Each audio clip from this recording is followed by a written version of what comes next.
is Winnipeg Sports Talk Daily with Andrew Hustler Paterson and Michael Remis.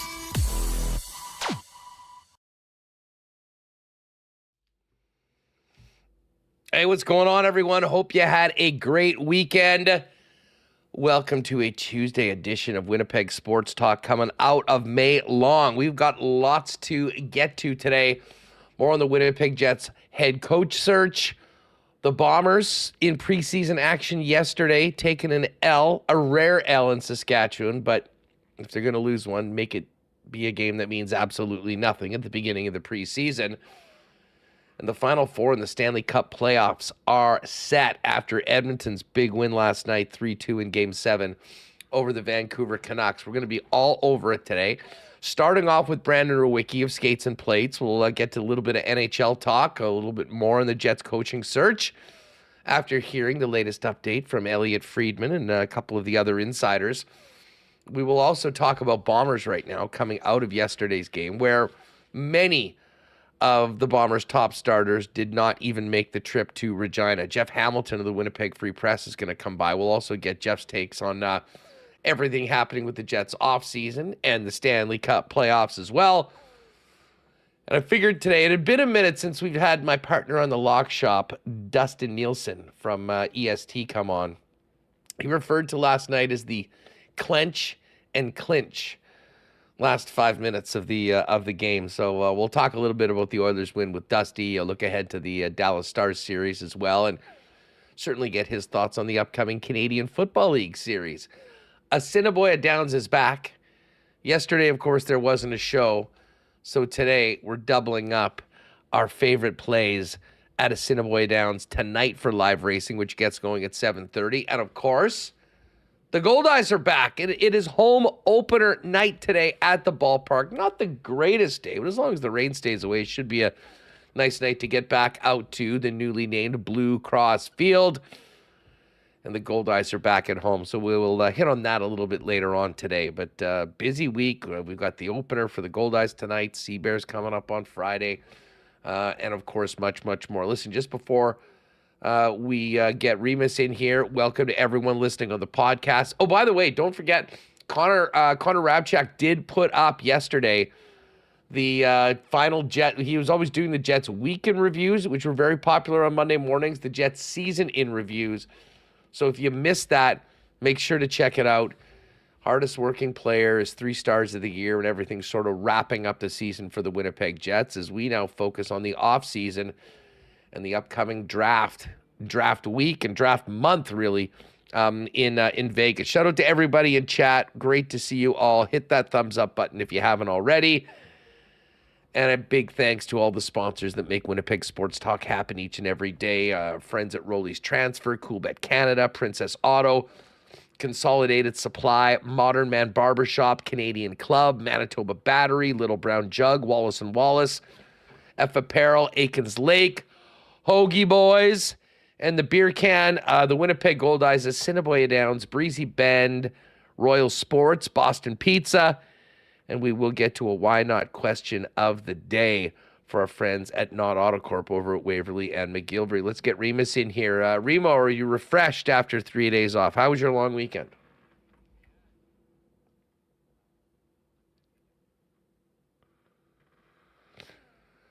Geez, we've got an early mute this week, although it's not an unknown mute. It's a mic issue right now. Yeah, so I updated Windows, so stuff happens. Weekend, chasing around kids and stuff, birthday parties, doing stuff. So long weekend, fun. I don't know. Don't know if I'd say like relaxing. I'm not, laying down, reading a book or anything. Those days are gone. Those days are gone. Those days are gone. But sure, yeah, it was fun. Nice weather that Saturday. That rainy day was tough, man. It was tough to get through that one, but made it. We're here, back on a Tuesday.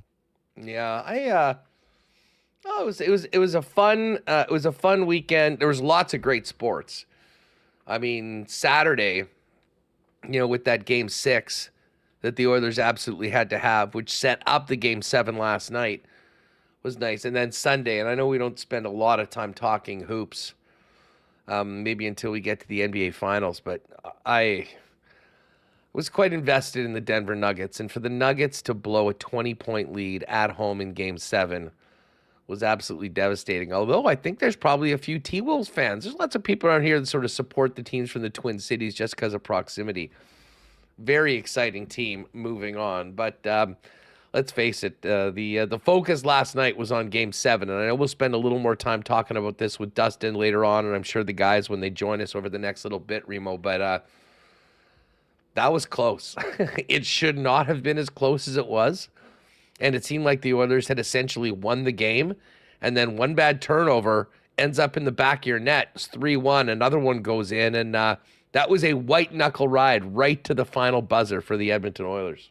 Yeah, first of all, I mean, the Minnesota Timberwolves haven't been relevant for 20 years. Like, I remember when they had KG and like Chauncey Billups was in there for a bit. I mean, they had some players early on in the 2000s, and just they've been terrible. So it's kind of crazy to see them back in the conference final there.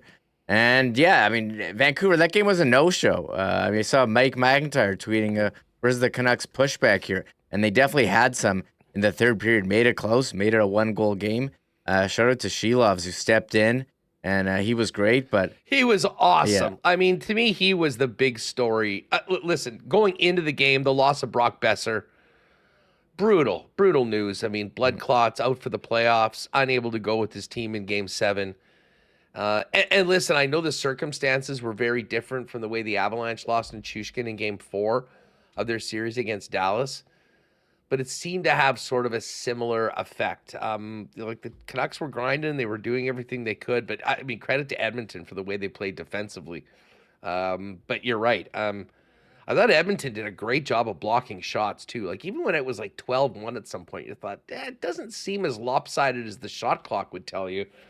But from that point on, the Canucks didn't really get going. I mean, they had 4 shots halfway through the game. Even when you've got Stuart Skinner in net, that's not going to win you games. But it got tighter than it probably should have been from the Edmonton side of things. And I don't know if you saw, Remis, there was one play where I believe it was JT Miller at 3-2 in the last couple minutes of the game. yeah. Fired a shot on net, looked like it was going on net, may very well go in, and Nick Zadarov's skate. You just wonder how things might be different, because if they had actually got that third goal, you want to talk about tight collars. Edmonton would have been wondering, how the hell did we get here? This game was done. We were already on the plane to Dallas. But Edmonton, Canada's lone remaining hope. What did you think of the series overall? Yeah, it was kind of weird. It seemed like they took turns beating each other handily, although actually a lot of the games had wild finishes. So a couple of games were really close. The last two, not really, although Vancouver made it at the end. I mean, that 4-minute power play, you thought Vancouver could grab the first goal and get some momentum, and it was terrible. They couldn't even enter the zone. They're really missing Brock Besser. But full credit to Vancouver. I mean, I don't think anyone expected them to get this far. They had a great season, their first good one in a number of years, and I thought I was kind of cheering for Vancouver because I thought the conversations would be more fun, talking about where do the Oilers go from here after another failed season. For Vancouver, it was like, well, no, you didn't think they were going to be here, so way to go, Vancouver, and we'll see how Edmonton stacks up against Dallas. But I think for NHL fans, you want to see the best players have a chance to do great things and see McDavid and Draisaitl advance and try to get to their first Stanley Cup final. Certainly exciting. Now, the question we got to put out to Chad is, are you cheering for Edmonton now? Are they taking on the title of Canada's team? Because I was fully on Canada's team when they went to the Cup against in 06 against Carolina, and I was on Calgary in 04. We didn't have a team then, and I was on actually I think most people here wanted Solani and Anaheim over Ottawa, but I was on Vancouver. But I think I'm on Dallas here, Huss. I don't think I subscribe to Canada's team this season. I don't know about you. Yeah, I mean, you know my feelings on that. I kind of, once we as Winnipeggers were back in the game, I want the Jets to be the one that finally end the drought. Listen, I got a lot of friends in Edmonton, though, obviously working closely with Dusty and having lots of support from the Edmonton gang here on Winnipeg Sports Talk. So, and listen, just from a hockey fan's perspective, Be pretty good to have Connor McDavid playing in the Stanley Cup final. But I don't think they get there. I mean, I think that Dallas is, well, we'll do the Coolbet lines later on. Dallas is the favorite. I think Dallas should be the favorite in that series, Remis. And I think Edmonton's got their work cut out for them. The biggest thing when you look at the Final Four is that the Rangers, Panthers, Stars all have legit established number one goalies. And, I mean, let's face it, they didn't even know whether Stuart Skinner was going to be their guy in game 6 or 7. And it's not like he played out of his mind and I think really regained all the confidence. Like, I don't think there's any argument that when it comes to goaltending, we know how important that is when you get to this point in the playoffs. The Edmonton Oilers are a distant fourth. And the question is, can their top guys, some of the top players in the world, led by the guy on top of the mountain in Connor McDavid, can make up for that against a team that plays with the structure of the Dallas Stars that can do so many things that, well, have led to them being the number one team in the West. Yeah, I mean, if you told Vancouver the last couple of games, like McDavid and Draisaitl would have the performances that they did and they'd still win. I mean, they only got Draisaitl had 1 assist in game 7. McDavid, again, 0 points in the game 7. Like, that's a recipe for Vancouver to win. But totally, we've dumped on the Oilers, bottom 6, like, and Cody Ceci, getting them on the board with the first one. Didn't really see that one happening, and I think that's going to be the story. Can Edmonton's bottom scorers keep up with Dallas's? Because Dallas gets scoring from all their lines. Wyatt Johnston, their top leading goal scorer, is on the third line. We'll see what happens in that series. I'm very intrigued to watch it, Huss. I think Dallas should be a very heavy favorite, but hey, that's why they play the games. And in the East, the story is, which former Winnipeg Jets do you want to see in the Cup final? Do you want to see Paul Maurice, Kulikov, Stanny, and Jamie Compon, or Jack Roslovic, Blake Wheeler, Jacob Trouba? I think that's some good local tie-ins on the East side as well. Well, and that series gets going tomorrow. We may have to get someone on from the Rangers side of things. I'm fascinated by this Wheeler comeback. Like, the fact that he's now out of the non-contact jersey and is available to play in the conference finals is amazing. I mean, when you think about the injury that he had, and I don't think there's anybody here that is surprised that Blake Wheeler's Warrior side is coming out. Although, at his age and everything that he's been through, I can't be the only one that thought that was maybe the last we've seen of Blake Wheeler in the National Hockey League when he went down with that horrible broken leg. But he's back. I mean, worked his ass off throughout the season to get back there. We've seen him being sort of the hype man for the team throughout the playoffs. And now he's ready to go. And, when you look at some of the guys that have been in the lineup for the Rangers, I think it's likely we'll see Blake at some point. And listen, that's going to be a good thing, regardless of how you feel about the way things ended with him in Winnipeg and, his time as captain. I mean, he'll go down as one of, if not the best Jet of the 2.0 era at this point. I mean, if he had to vote, I mean, it's him or Mark Scheifele. The fact that he was able to get back on the ice and be an option and hopefully get into a game, I think that is sort of a good story for Winnipeg Jet fans. And I guess the other thing is, we were joking about this on Lock Shop today, Reem.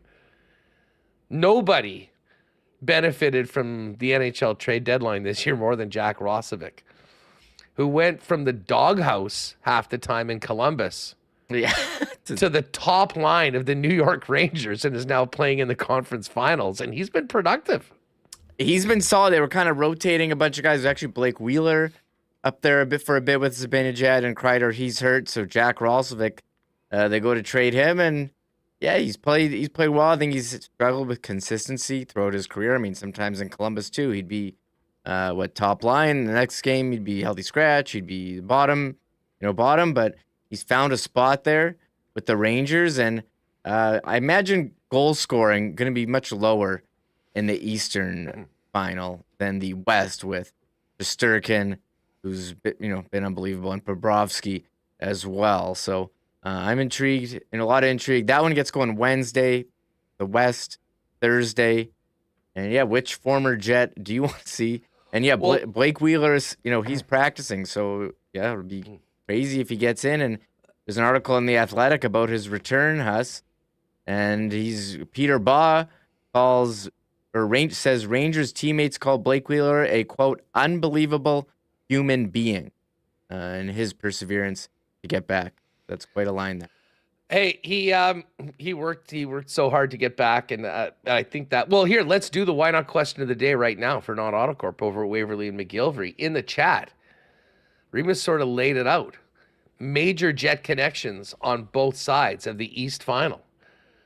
Are you hoping for Pomo, Compon, our guy Stenny, and the Florida Panthers to make it to the Cup Final, or are you going with Wheeler and Roslovic and, of course, Jacob Trouba and the New York Rangers? I don't have a read on the fans for this one, Reem. I mean, before we look at all of the responses, where do you think the majority of people are going to come out on that?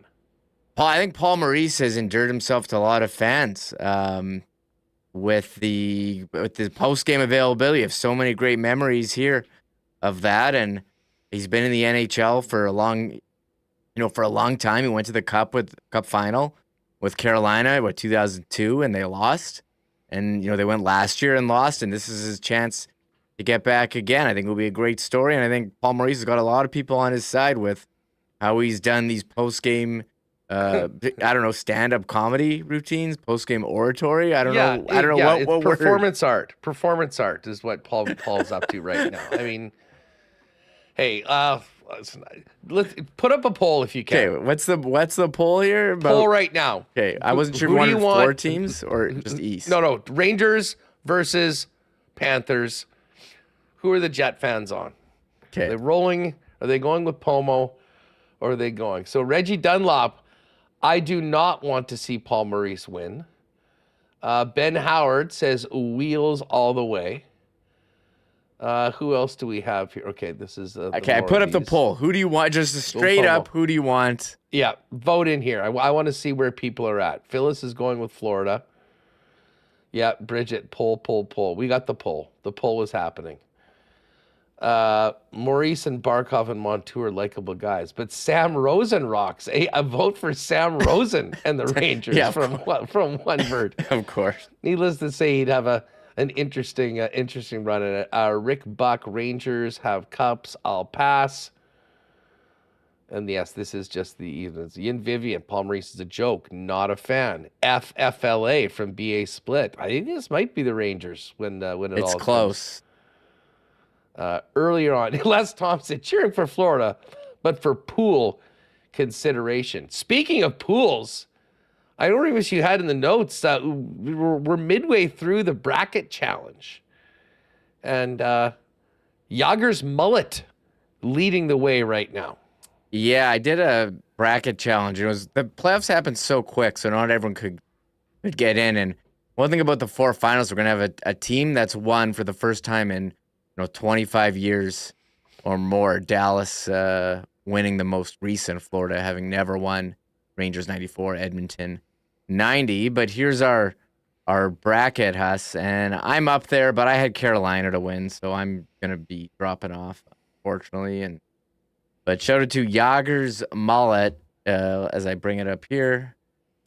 He's in there, or they're in there. Ray WPG. Bruins girl, who's always in chat, is top 3. Boughton's Brigade, number 4. Klassen, 5. Murat is in there with number 6. I'm up there, 7. I've got Carolina, so I'm done. Murat's got Dallas. Was that his pick? Yeah, this is Murat's bracket. He's got Dallas, Florida. But he picked the final 4 correct. Whoa.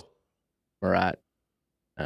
So he had Dallas over Edmonton and Rangers, Florida. So hey, if it's Dallas Rangers, Murat could take this down. That's our bracket challenge. I don't know. Are you in here? You got one? Well, no, I think I didn't get mine in time. I had Carolina. Otherwise, I got the other 3 teams. So I went with my heart on Carolina, and they've burned me again and again. Well, speaking of Carolina, Rod the Bod got a 5-year extension on the weekend, despite the unfortunate and disappointing end to their season. So for anyone that thought that he was going to be on the coaching market, he's not. Craig Berube today announced as the head coach of the Toronto Maple Leafs. And Darren Dreger, you were saying, Remis, said that Sheldon Keefe, the front runner for the New Jersey job, kind of, making sure that he wants to coach this year. He's going to have some opportunities. I would say that Jersey gig's probably a pretty good one with all the talent, the young talent that they have. Yeah, that's what Darren Dreger is saying on the Ray and Dregs podcast, that Sheldon Keefe, I know he's kind of got to decide, are you going to take the year off and you get paid to not work? Sounds pretty nice, Huss, or do you want to jump right back in? And I think these head coaching jobs, they don't come off, desirable jobs don't come up that often. And do you want to wait till next year and see what's available? Because there's so many openings this year. New Jersey, they're an up-and-coming team. A lot of people had them in the playoffs. You have Jack Hughes, Luke Hughes, Jesper Bratt, Timo Meyer, Nico Hischier. There's a lot of talent, and they just didn't have a goalie this year and couldn't get it done. So Sheldon Keefe's kind of got to decide what he wants to do, because the other names are Jay Woodcroft and Todd McLellan. And Dreger noted in his podcast, just a throwaway comment, that Todd McLellan was, quote, excellent in his virtual interview with the Jets, tying this over to the Jets. And although it does seem like Scott Arniel is the front runner, according to Elliot Friedman and, kind of what we heard. But interesting to know that Todd McLellan had a virtual interview, because we had heard that that Craig Berube had a virtual interview last week before being hired by Toronto. Yeah, so the Jets are having a few conversations. It doesn't sound like there's been anything serious, though. Head face to face. Now, that does not necessarily mean that they won't meet again with McLellan in person. I think if we get reports of that happening, then we'll see just how excellent and impressive he was in that meeting, that they might be considering going a different way than Scott Arniel. Why don't you grab that clip from Elliot, though? This is just the latest from Friedge on the Jets coaching search, and still, as all has really been the case, I think, since Rick Bowness initially stepped down, the consensus thinking is that Scott Arniel is still the front runner. Winnipeg, while they continue to interview some outside candidates, Winnipeg, while they continue to interview some outside candidates, I think a lot of people seem to feel, although it's not the same feeling I'm getting as with Hiller in LA, that Scott Arniel is definitely the clubhouse favorite in Winnipeg, but I'm not comfortable proclaiming anything done as we record this. All right, so that was from 32 Thoughts. And listen, that's basically nothing new. The Jets are talking to some other people. It is interesting the way he categorized it, though, Remis, that, while they said it sounds like in LA they're quite close to saying, Jim Hiller, this is your job, he certainly stayed away from saying that's where the Jets are right now. So we've heard that they're going through their process. The process apparently is going to take a little bit longer. I will say, if Keefe's out of the question, Berube's already got another job. Brind'Amour, not that I think there was any chance of him coming here in the first place, but he certainly is a guy that, all things being equal, you would want to talk to and potentially have running your hockey club. Like, when you look at the rest of the names, maybe some people will be hyped up on Todd McLellan. I'm not particularly. I don't know how the Jets and Mark Scheifele and the rest of our players would look in a 1-3-1. You've got Woodcroft, Dean Evison.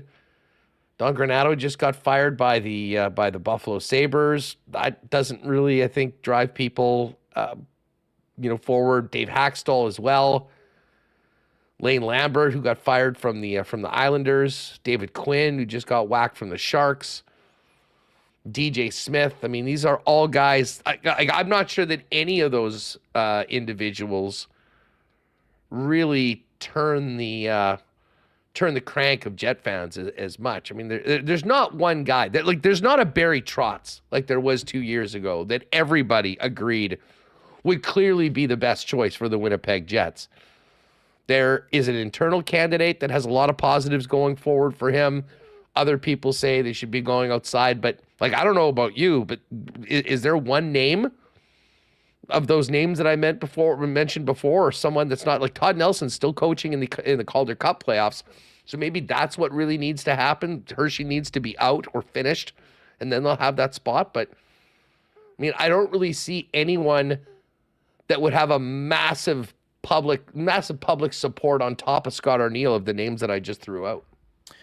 Yeah, I think there's something to be said for keeping the consistency. I mean, they've been building a couple of years with Rick Bowness. Scott Arniel's been there. Keep him in charge and hand over the keys to him. I think it would be a pretty seamless transition if you bring in someone new. And is there really anyone out there that I agree with you? It's like Berube and Sheldon Keefe were kind of on a top tier.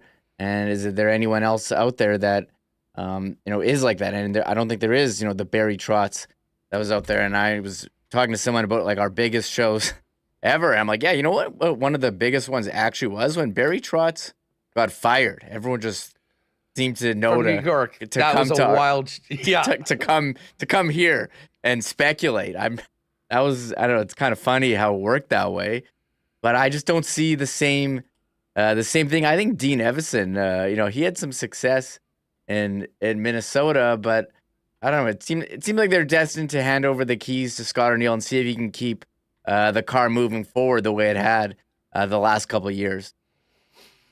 Well, we'll talk to Rewucki about that coming up, as well as a couple of the other details going on around. Just as far as Todd Nelson goes, they're in the Atlantic Division Finals right now, and Hershey's up 2-0 on the Hartford Wolfpack. So, I mean, I guess if they're playing on Wednesday in Hartford, and if Hershey were to win that series, they would move on. They'd probably have a few days in between. I'm not sure whether potentially a conversation could take place during the playoffs or it's all business right now and talk to him afterwards.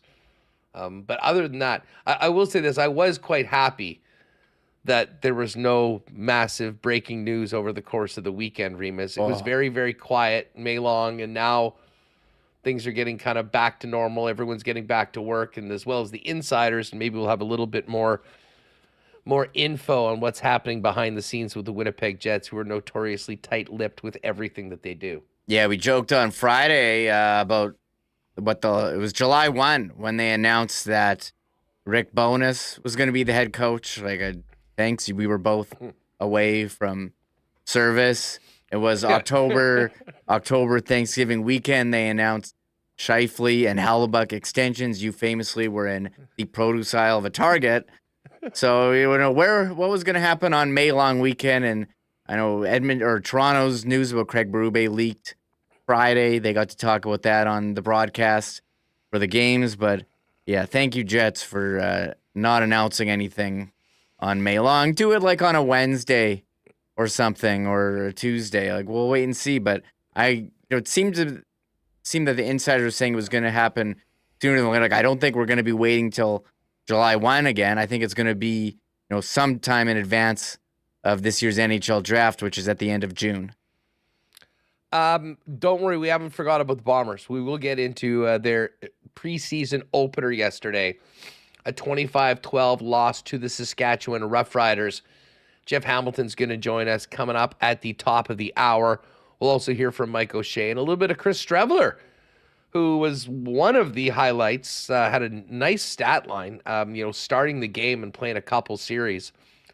Streveler was 7 of 8 for 65 yards, rushed 3 times for 25 yards. Rest of the quarterbacks behind Strevy, not so much. But anyways, we'll get to that coming up. And again, a little bit more on the Oilers moving on to the third round with Dustin Nielson later on today. And I'm sure Dusty will want to maybe talk a little CFL as well before he gets back calling the games on TSN. Listen, we got Brandon Rewucki teed up. He's going to join us in just a minute. Let me thank our friends at Rolly's Transfer for their great support of Winnipeg Sports Talk. Rolly's Transfer, family owned and operated for over 60 years, and the most trusted name in moving in Winnipeg and southern Manitoba, as they've been doing it for over 6 decades. And they'll do it not just in the city of Winnipeg, but throughout southern Manitoba. Rolly's Transfer, a big logistics business as well, doing deliveries for some of your top companies and businesses here in Manitoba, getting things outside of the city, which means that they've got tons of routes, flexible times, and they can give you the best prices on those moves as well. What you're going to want to do is go to their new website at rollies.com, ROLLYS.com. And at the top right corner, there's a request a quote feature. All you got to do is say what you're moving, where you're moving it to, timing of it, and they'll quickly turn it around, and one of their friendly staff will get in touch with you. You can make the arrangements to take the stress out of your move, or as much as possible, with the best name in the game. Rolly's, Manitoba's trusted name in moving centers, or in moving services, for over 60 years. Find out more and request your quote at Rollies.com. Big weekend coming up for our friends over at Consolidated Supply. It is the Ding-a-Ling It's Spring Sale, beginning on Friday from 10 to 6, Saturday from 10 to 4, and again on Sunday from 10 to 2. Some amazing deals down at 1395 Niagara Road East near the Canadian Mint. 25% off all in-stock hot tubs. Friends and family pricing on all inventory. Club car golf carts, both new and used, if you're thinking about getting one maybe for the lot or the golf course this year. And their entire new line of Crest lithium power tools, including that satellite lawnmower where you can kick back with a cold one on the patio and watch it do the work. Again, Consolidated Supply, big spring sale starting on Friday. Make a point to get down there, 1395 Niagara Road East. You can find out more online as well at cte.ca. Well, for all those things you might be getting at Consolidated Supply, you always need batteries for those. And when you're thinking batteries, as we get into the summer, whether for your fishing boat, your jet ski, your ATV, your camper, literally everything that will be powering you through this summer, you can shop local, get the best prices in town at Manitoba Battery, who now have a second location. The original one on Logan Avenue. Now they've got one on the south side of the city at 452 Dovercourt Drive. But I'll tell you what, best part about the service of Manitoba Battery is if you spend more than $60, they'll deliver it to you for free anywhere inside the city of Winnipeg. It doesn't get much better than that. The best prices in town, shopping local, the ultimate convenience with the delivery. Pop by either one of their stores or find out more on the spring sale and order online at manitobabattery.com. And guys, if you need to touch up your look, you know where you need to pop by, and that is Modern Man Barber Shops. And no matter where you are in the city, there's one near you, because Modern Man now has 8 locations, including the 2 new standalone locations on Plessis Road and Pembina Highway. Modern Man has you covered with great haircuts, beard shaping, shaves, color services, and more. All the products that you need to look good throughout the week and month. Easiest way to book yourself in and make an appointment is to book your look at modernmanbarber.com at any one of the 8 Winnipeg locations.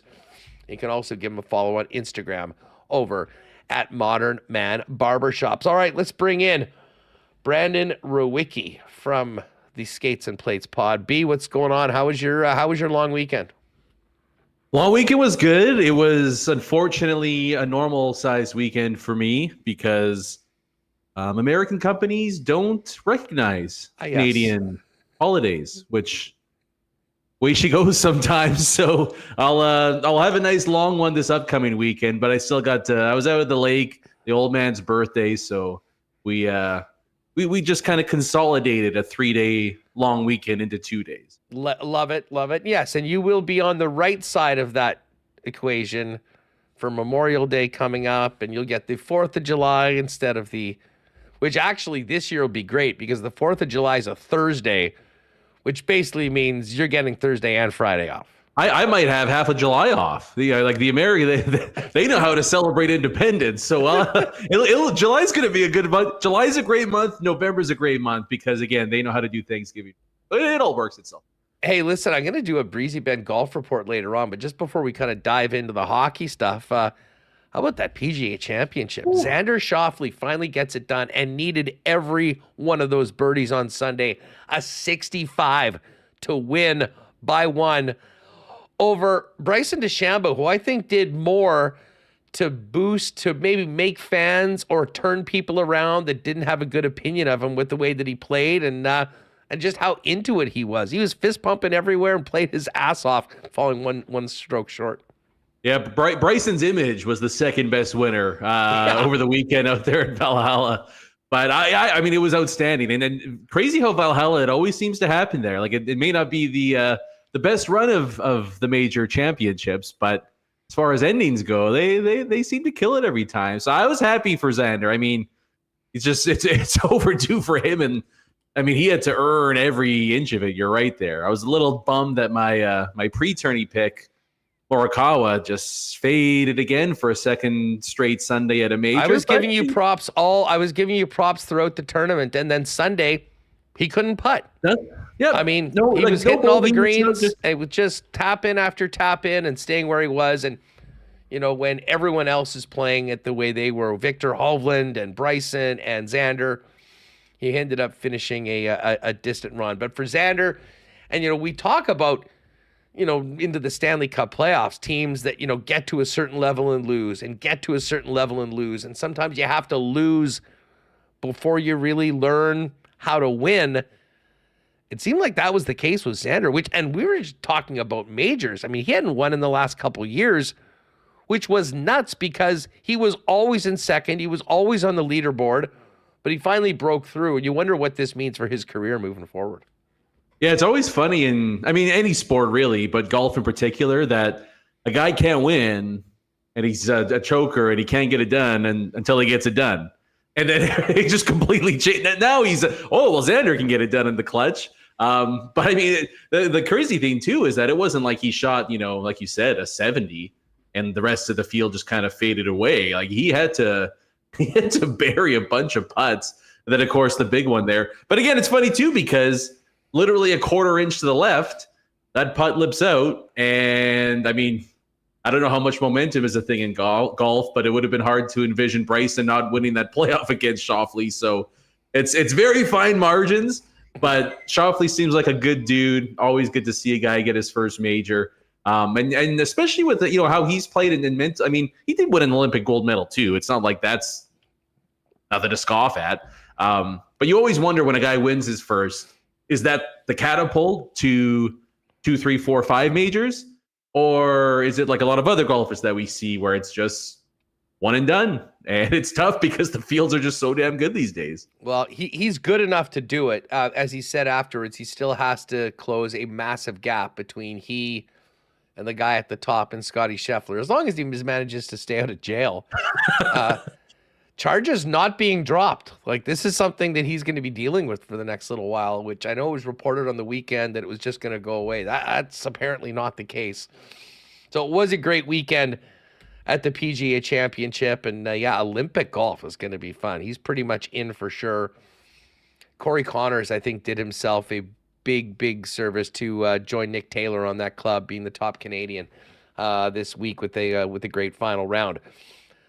Listen, I want to talk Stanley Cup playoffs with you in a minute, but we just heard from Elliot Friedman, and this isn't any sort of breaking news, that Scott Arniel's the front runner. We heard that, they talked to Berube on Zoom. He's now the head coach of the Leafs.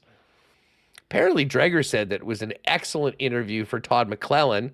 Haven't heard a lot of traction with him elsewhere. I am somewhat dubious as to how McClellan's system would fit with the Winnipeg Jets, but I guess he's somewhat in the mix.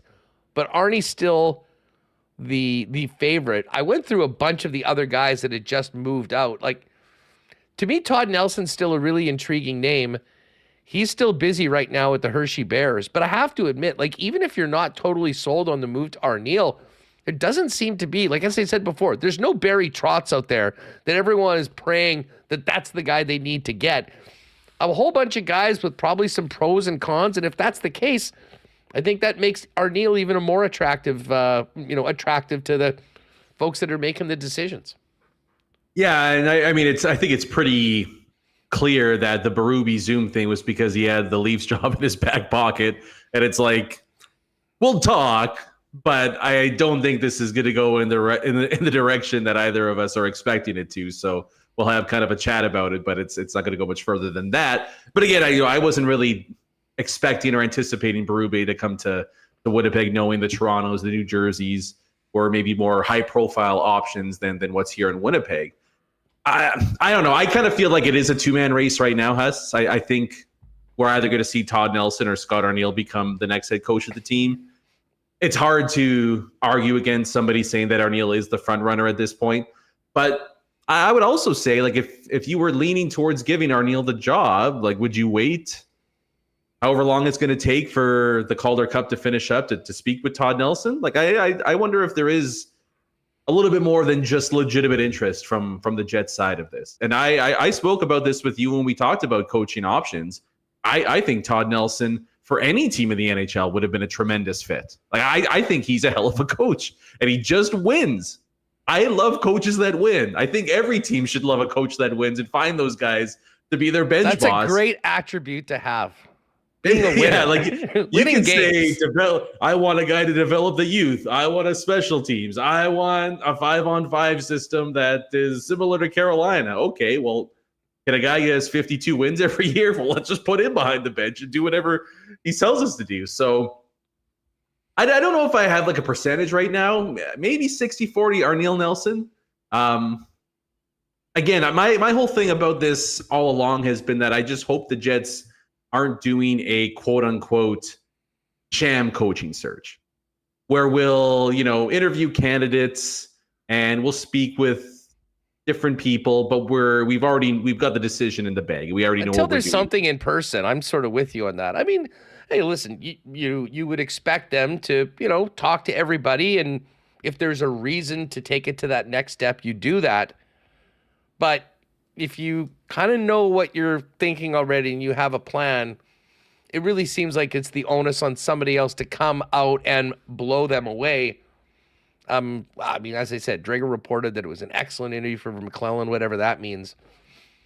But I do wonder, at what point do you even have the opportunity to do that with Nelson? I mean, I did speculate that, hey, if they sweep, they've got a week off. Maybe there's a chance he could do something on Zoom in the meantime. But you're still not announcing anything that would happen until the guy's out. So, I mean, it could drag on for a while if the priority is to make sure they have a good chat with Todd Nelson before they make their decision. Well, yeah, and the timing of it is interesting because the draft is not far away. And maybe more importantly than who you're drafting is who you're potentially trading away and acquiring. And obviously the head coach would have a lot of say in that. So it's one of those things where, I kind of wonder, NFL teams find a way to have their coordinators interview with other teams for their head coaching positions. You wonder if there wouldn't be maybe a better opportunity to have that take place with the AHL and the NHL there. But I would agree, like the longer it drags on, the more realistic Todd Nelson being the coach of the Jets, I think has to be a viable option. I didn't see the McClellan report. I think he's a fine coach. I think he's like a lot of other coaches in the NHL. And that's the tough part in trying to figure out, who's a great fit for your team, right? Because in my opinion, there's usually anywhere from around 5 to 6 really great coaches in the league, and then 5 to 6 on the lower end, to be polite. After that, there's just a bunch of coaches that I think can be good in the right situation. It can be tough to get a sense, why a guy failed at a previous spot would then lead to him being a good fit with a brand new team, right? So McClellan, I'm kind of on the fence about a little bit, I think. But I'm still, if you ask me to pick between the three, Todd Nelson for sure is my preferred candidate so far. Hopefully timing isn't the big issue in that not being a potential option. You know what? It's interesting. I'm looking at some of these mentions in the chat. Kevin Kowalik says, I'm a Nelson guy. He's won at every level. John Cooper had a similar track record before he got the job at Tampa Bay. And then SK says, maybe Trudeau should be looking at Europe, etc. for a coach. Maybe a winning in a different country with fresh, different ideas. Someone who maybe played in the NHL and did well now coaching. Like, this is the thing. Like, whoever comes into this job, I mean, you're not I know some people just with the recency bias of how bad that 5-game series went against Colorado, sort of have this new narrative. They got to go a complete different direction. Whoever gets that job, Brandon, is going to come in with a pretty darn good roster and following up a coaching staff that just won 52 games and tied a franchise record. The bar has been set high, at least for the regular season. First, you got to get there, and then the question will be, can you get more out of the club come playoff time and have a better result than before? But I mean, this is not, like they're not looking to blow this thing up at all. They're looking to build on what Rick Bowness and his staff, including Scott Arniel, have done over the last 2 years, which certainly through the regular season has been very, very impressive. Like this team's night and day in a better spot as opposed to where they were when Rick took over on Canada Day a couple years ago. Yeah, I mean, you just can't ignore 110 points during the regular season and the metrics that back up that number, right? Like it wasn't. I could even see, like, looking at what the Canucks did for a lot of the year and how percentages were in their favor and maybe being leery of them doing it again next year. That wasn't the case in Winnipeg. Like it was a solidly constructed, well-oiled team that had a horrible week and a half stretch at the worst possible time, and they ran into a bit of a buzzsaw in the Avalanche. So yeah, it might not have the glitz and the glamour of being the coach of the Maple Leafs. You might not have the young, high-end, promising talent of the Devils, but it's still it's a damn good coaching job to walk into. I also don't think it's a job that you need a veteran coach that's been around the block to step in behind the bench and lead the troops. Like I would totally be okay with a first-timer getting their shot with the Winnipeg Jets. I know for a number of years people have mentioned Ronberg out of Sweden as being a guy that could be somebody that can run an NHL bench either today or sometime soon. I don't know enough about him, honestly. He might be great. He might not be great. There's a bit of a high-end risk factor that you wonder if Chevy in his position with the Jets would be willing to take. But I think, like I've kind of said all along, Huss, for me, it's just finding out this is the group of players we have at this moment. Who's the right coach for this group at this exact time? And whoever that may be, you pull the trigger on that guy and you see how long it lasts you. Because look, lots of these jobs don't last. There's no point in trying to find the coach for the next 6, 7, 8 years because 95% of them don't last but past year 4 or 5 nowadays. So find the right guy for the group of guys that you have at the moment. It's a great point. And all you need to do is look at all the empty chairs right now in this carousel this summer and realize that, focus in on the present right now. That is what matters. Unless you're the Sharks or something like that, you're drafting number 1 overall and you're thinking about a plan moving forward with a group of young players. That's not the case here in Winnipeg. What do you think about Edmonton's win over Vancouver? Somehow getting through. Man, that was tight at the end of the game, and it should not have been. It should not have been because, well, to be fair, though, it also shouldn't have been 3-0. Like, Seelov is with the game of his life, kept that from legitimately being a 6-0 hockey game. So it's like, yes, the Oilers almost blew it, and it shouldn't have been that close. But that game realistically was it was just a mammoth difference of quality between the two clubs. Well, that's what made the end of the third period so insane. Like, we'd seen Vancouver come back before. They had no business being in the game. And the next thing you know, the collars are tight and it's a 1-goal game. And if JT Miller doesn't bang that shot off Nikita Zadorov's skate, I'm not sure that they don't go to OT. Yeah, which is totally fair. Like, I mean, and it flipped in an instant. And that Vancouver crowd's amazing. I mean, that's been the best crowd in the playoffs for me so far. But what I did like about the Oilers from their side of things is it was getting hairy and they were kind of hanging on. And then Knobloch calls the timeout with, what was it, about 3 minutes or so left? And to me, it was a different team from that point on. I don't think Vancouver got a shot on net with the goalie pulled. Like, and the Oilers had better chances at the empty net than Vancouver did in any attempts towards Stuart Reminded Skinner. me of the power play in the first period for Vancouver. Exactly. Yeah. Well, they should have had Connor Brown because he would have put it right in the middle of the net. But I don't know. I was pretty impressed by Edmonton's performance in that one. Kind of makes you think they've got a bit of a shot against Dallas. I think the Stars should be overwhelming favorites in this series. They've been, I mean, you just can't overlook the teams that they played so far. And they, I mean, think how outclassed Winnipeg was against Colorado. Dallas did the exact same thing to the Avs, even though it went 6 games. So I mean, the Stars have to be the favorite, but I've been kind of impressed with Edmonton's play. And I think the switcheroo of Nurse and Ceci, putting each of them on different pairings, was really the key factor in that series, going from a 3-2 Canucks lead to an eventual 7-game win for the Oilers. Yeah, they had to do it. They did. I think. Listen, I think Edmonton is just so far behind the other 3 teams in net that I mean, unless Stuart Skinner completely does a 180 on the way he's looked during his playoff experience so far this season, they're going to be up against it. And I actually did have some conversation with friends. I wasn't sure that Vancouver, just with the way they're built and the way they play, might have actually been a tougher out for the Dallas Stars than Edmonton. And I know that sounds insane with the players that Edmonton have up front, but just overall, like, Vancouver seemed a lot more comfortable in those tight, low-scoring games, which often is the way, listen, you got to be in there with Dallas, but if you can get that thing to the third period in a tie game, you've got a chance to win. Edmonton doesn't as much play there, although they looked like it for the first couple periods. Hey, as a Winnipeg guy, we just put this out, and I think the chat had it about 50. Well, it's only 52% to 48 right now. We were wondering who people were kind of pulling for. Is it Pomo, Kompon, Stenny, and the Panthers, or Trouba, Roslovic, and the potentially returning Blake Wheeler with the Rangers? The Rangers, for whatever reason, are not getting very much respect. They didn't in their last series. They were an underdog at home a number of times. I'm looking at the odds at Coolbet right now.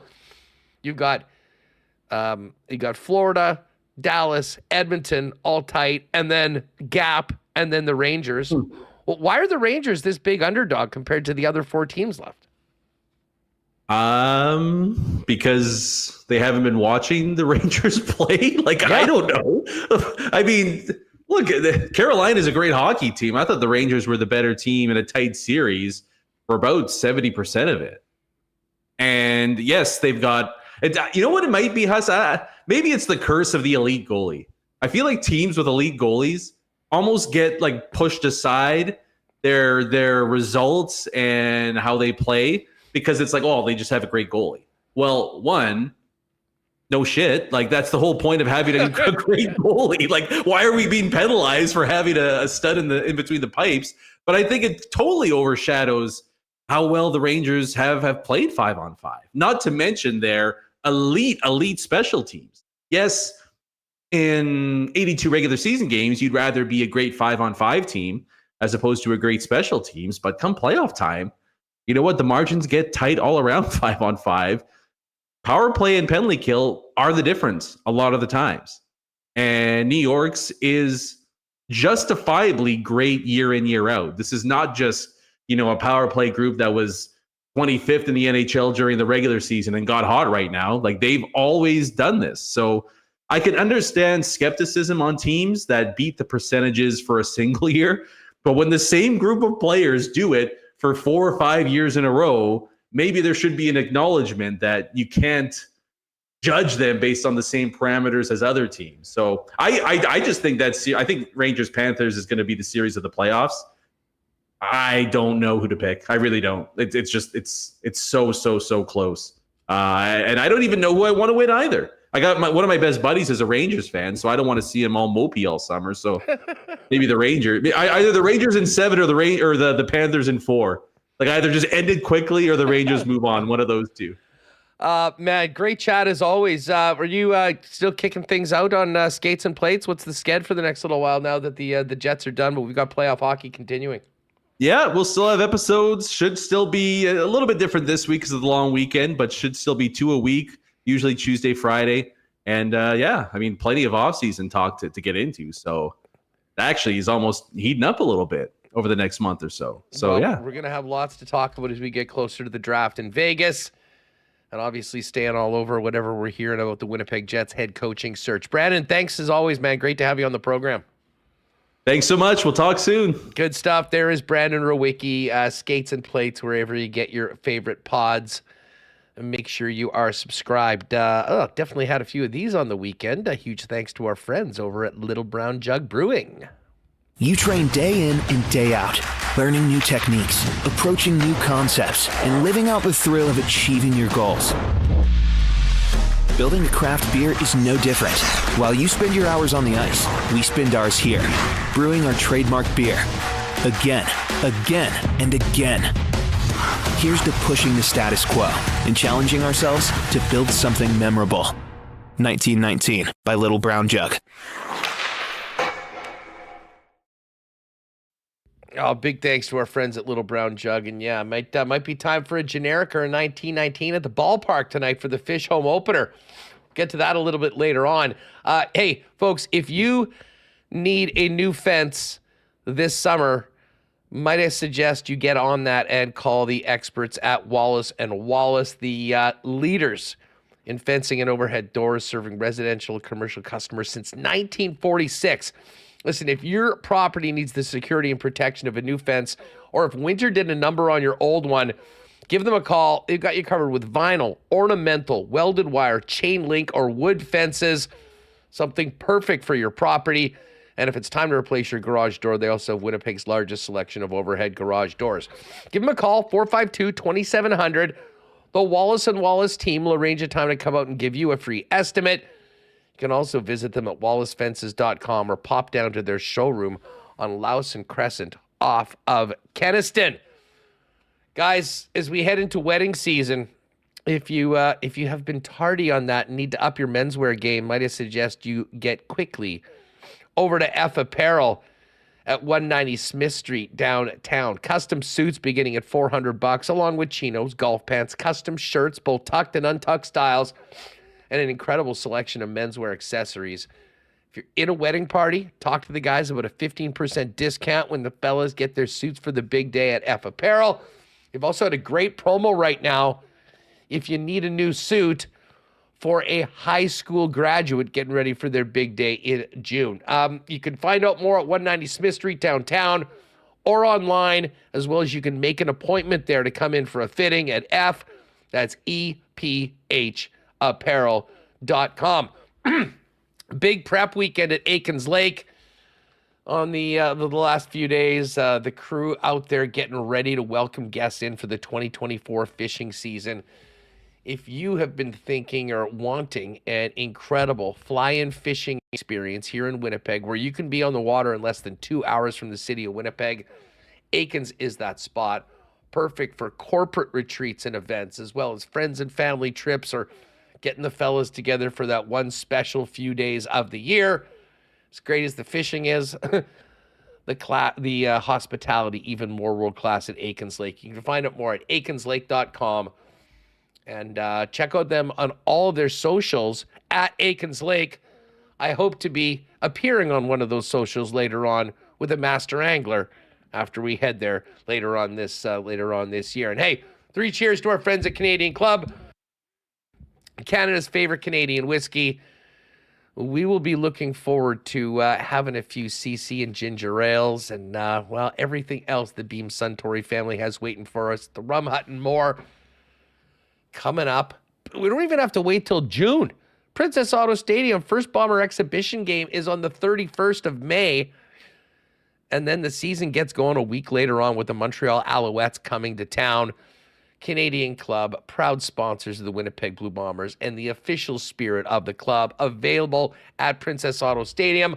And of course, it's available at your local Manitoba liquor marts. Get Canada's favorite Canadian whiskey on your next trip to Manitoba liquor marts. Make it Canadian Club. Let's get the hammer in here for a chat today. We got to talk about the Bombers, who hit the field yesterday without most of their starters, as is normally the case in the preseason. Jeff Hamilton of the Free Press joins us now. Hammer, what's up? How was your long weekend? The weekend was long. I technically had it off, but I wasn't feeling great to wrap up the week. I feel like I'm falling sick every second week. So I didn't get enough work getting done on a project that I've been working on ahead of the Bomber season. So I spent a lot of the weekend working, but it was a good one. I'm trying to think of what I did for fun, and I don't really think I can think of a single example, my friend. Oh, I did check out Hoagie Boys for the first time. Yes! On Osborne, which was like, so, I was looking for a sandwich, and I'd never heard of them. I'd driven past them. I know no free ads here, so I'll make it quick. But when I Googled them, I'd driven past them so many times. Anyway, terrific. It was amazing. And I was glad that I showed up. when they opened immediately, because it wasn't long afterwards that I would have been waiting for quite some lines. So the Hoagie boys are getting it done there, and certainly top-notch review from me for a first-timer. Well, I love that. You didn't even know that they're actually on board with WST. It was just mentioning Hoagie boys beforehand. Well, in that case, man, the sandwich was incredible. That is the perfect testimonial. Which one did you get? I got the what was it? The Bronco something or whatever. It's the one with the brisket, with the Lay's chips and the horseradish and their sub sauce. Like, they do this.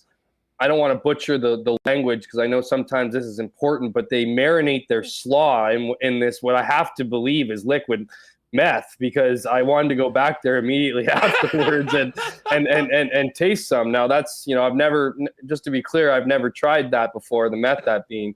So I don't know how addicting it is, but I imagine it would be somewhere as addicting as that sauce, because it was absolutely incredible, and the chips were great. And I got this chickpea side salad, which was just like, I closed my eyes and I felt like I was in somewhere other than Winnipeg. I don't know, and that's nothing against Winnipeg. It just the flavor profile on that thing, I did not want to waste it with sight, so I closed my eyes to maximize the other senses, and it was quite incredible, Huss. So I'm glad I could give it the full justice, because the Hoagie boys are. Boys with a Z, obviously, are doing some great things over there. Yeah, South Osborne gang, they're open 11:30 to 7 every day. And as they've always said, back with the Cosmos Foods Cantina, they're ready to blast your ass to Flavortown. And it sounds like they did that to you when you popped by on the weekend. My ass was blasted, that's for sure. Bombers, yesterday, listen, I mean, losing to Saskatchewan preseason game, it's sort of whatever. This was more about so many players that were looking to take advantage of whatever reps they could get to show that they could stick around longer and potentially compete with the club. Chris Streveler sounded like he had a pretty nice first couple series. After that, though, went to who was going to be the guy behind Chris Streveler and Zach Caleros, and wasn't quite the way the guys behind them, I think, planned. Yeah, starting with Streveler, obviously. I think, not that I would say a lot of people are curious. I was certainly curious. Just, he sounds like the guy, he was when he was in Winnipeg. What I mean by that is obviously team first, very excited, motivated, almost kind of like a guy making his professional debut out of college, much like, was the case when he, in his first time around with Winnipeg. But I wondered just, and again, I didn't think it was going to be like an ego thing with the NFL, that he was too good for the CFL or anything like that. But I wondered if he would be as willing to play that role. That role being, of course, to put his head down and go north-south and truck guys. And I think we got a pretty good example here in the quarter of which he played that will and certainly be his, be what he'll be asked to be doing this year. And on the same time, I think we got a pretty good idea that it's going to be successful. I mean, this guy is, I don't imagine, even if opposing defenses knew that he was going to run, that they would be able to stop him 3, 4, 5 yards downfield. And that's a really good recipe and an incredible wrinkle that Dakota Prukop offered. It was an unbelievable third down quarterback for Winnipeg last season. It's clear that Chris Streveler will bring something, what Prukop was able to bring, and the ability to, obviously clinch those third and shorts, but also bring in, some interesting plays to the playbook, just given his brute strength. And I thought improved throwing. I mean, let's not ignore the fact he went 7 for 8 for 65 yards. He only had one incompletion. But to your other point, Huss, I don't know how many more chances Eric Barrier is going to have after going 3 for 6. 2 of those incompletions actually fell into the arms of the opposing defense for 2 pretty, egregious interceptions. Now the stats, the CFL stats did not have a great day one. They were all over the place. If we are to believe this most recent updated stat sheet, that was delivered to my inbox this morning, he's a minus 67.6 quarterback efficiency. So that's not going to get you very far in camp, and we'll see how long if Eric Barrier will get another opportunity to save face. Terry Wilson, the other guy behind center for Winnipeg, I thought, after a slow start, found his rhythm, ended up going 10 for 15 for 115 yards. Obviously had that one, had the Bombers' lone touchdown to Kevin's Clericus. I don't know if I'm even pronouncing that right, but I thought I thought him along with Tyler Adams had good games for receivers. Tyler Adams led the Bombers four catches on 5 targets for 61 yards. But yeah, I thought that Terry Wilson looked good down the stretch. Certainly provided some positive, I guess, clips for the coaching staff to go over, and you think you'd have to make the argument that he's the clear-cut leader for that number 3 spot. But I will remind your viewers right now, Huss, that we were singing Piggy T's praises at this time last season after I forget his first name already. Pigmore being his last name. I don't even know if that is it. Tyrell, I think. Tyrell, maybe? I think. Yeah, probably. Just goes to show how quickly kind of guys can. I remember just absolutely peppering Buck Pierce with questions about his performance, and he had a really great. It was like a 2nd and 29-yard conversion that he threw.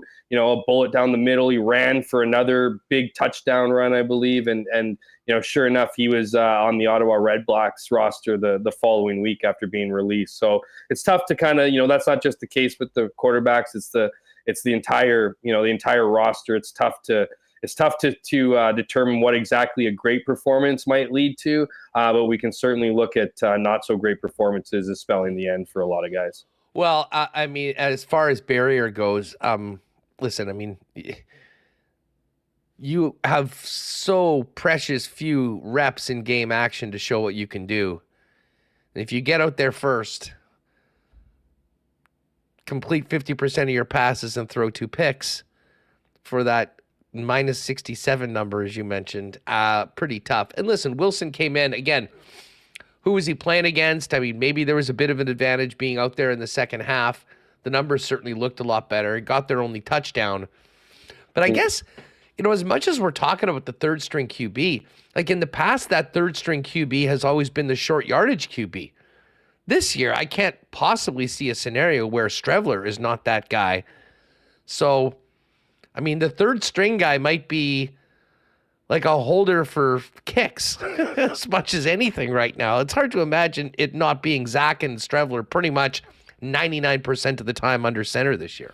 Yeah, it's a great point, Huss, because, you even just to expand on it, if you look at, any opportunity that exists, right? Usually that goes to the number 2, the developmental quarterback. If the Bombers are thinking about a long-term play potentially with Chris Strevler after, say next season, obviously Zach Collaros is still under contract for this year and next year being the year that the Winnipeg hosting the Grey Cup. So who knows what his future looks like after that, as he's in his mid-30s, of course, already.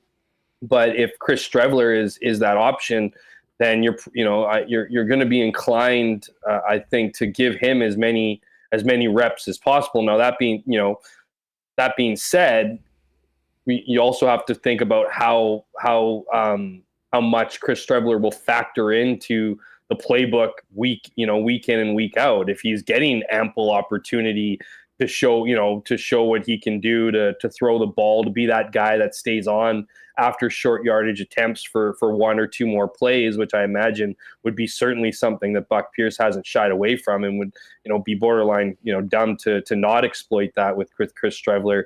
Then you can maybe look at the games at the end of the season as that guy, that third, second, I guess, third, if you want to call it, in depth, getting that opportunity, whether that, whoever that might be. That's certainly possible. That, there's no guarantee that in 2 years' time that Chris Strevler is going to want to be, a full-time quarterback in this league or pursue his football career, or, on the flip side, that the Bombers will be interested in making him their top quarterback that will, warrant that high end. Of course, in his case right now, massive pay raise. So there's still lots of question marks there. And anyone who does stick with the team, is going to have the opportunity to work, to develop through practice and develop to 2 pretty good quarterbacks. Obviously, Zach Collaros being arguably the best quarterback in the league right now, and Chris Strevler, who, as we've interviewed him and he's talked about it, and you just look at the places he's gone, he's learned from some pretty incredible NFL quarterbacks. So you'd be stupid not to try to take as much information from both those players if you are the third guy. And who knows, this league, Huss, we've seen it. We saw it, a lot last season where guys were thrown into the fire, given an opportunity because of all the injuries, whether that be, Bo Levi Mitchell in Hamilton or Trevor Harris in obviously in Regina, and then of course Masoli in Ottawa. So we saw these, we saw enough guys come in, get that opportunity, even ride the roller coaster of great performances, and then all of a sudden, they've been in the league long enough where you're thinking this guy, we were talking about Drew Brown in Calgary about how that game for him could be the difference in $200,000 that he made next year. Because if he lights it up in Calgary, he's going to secure that, number one spot. My point is that there is a bit of a cycle here that needs to inevitably happen. How many more years is Bo Levi Mitchell going to get injured? How many more years is Trevor Harris going to last and maintain his health as he inches into his late 30s on the cusp of 40? So there is opportunity here for anybody to pop off the to get that opportunity. Injuries happen, and then to make a name for yourself here as GMs and head coaches look to find the next guy.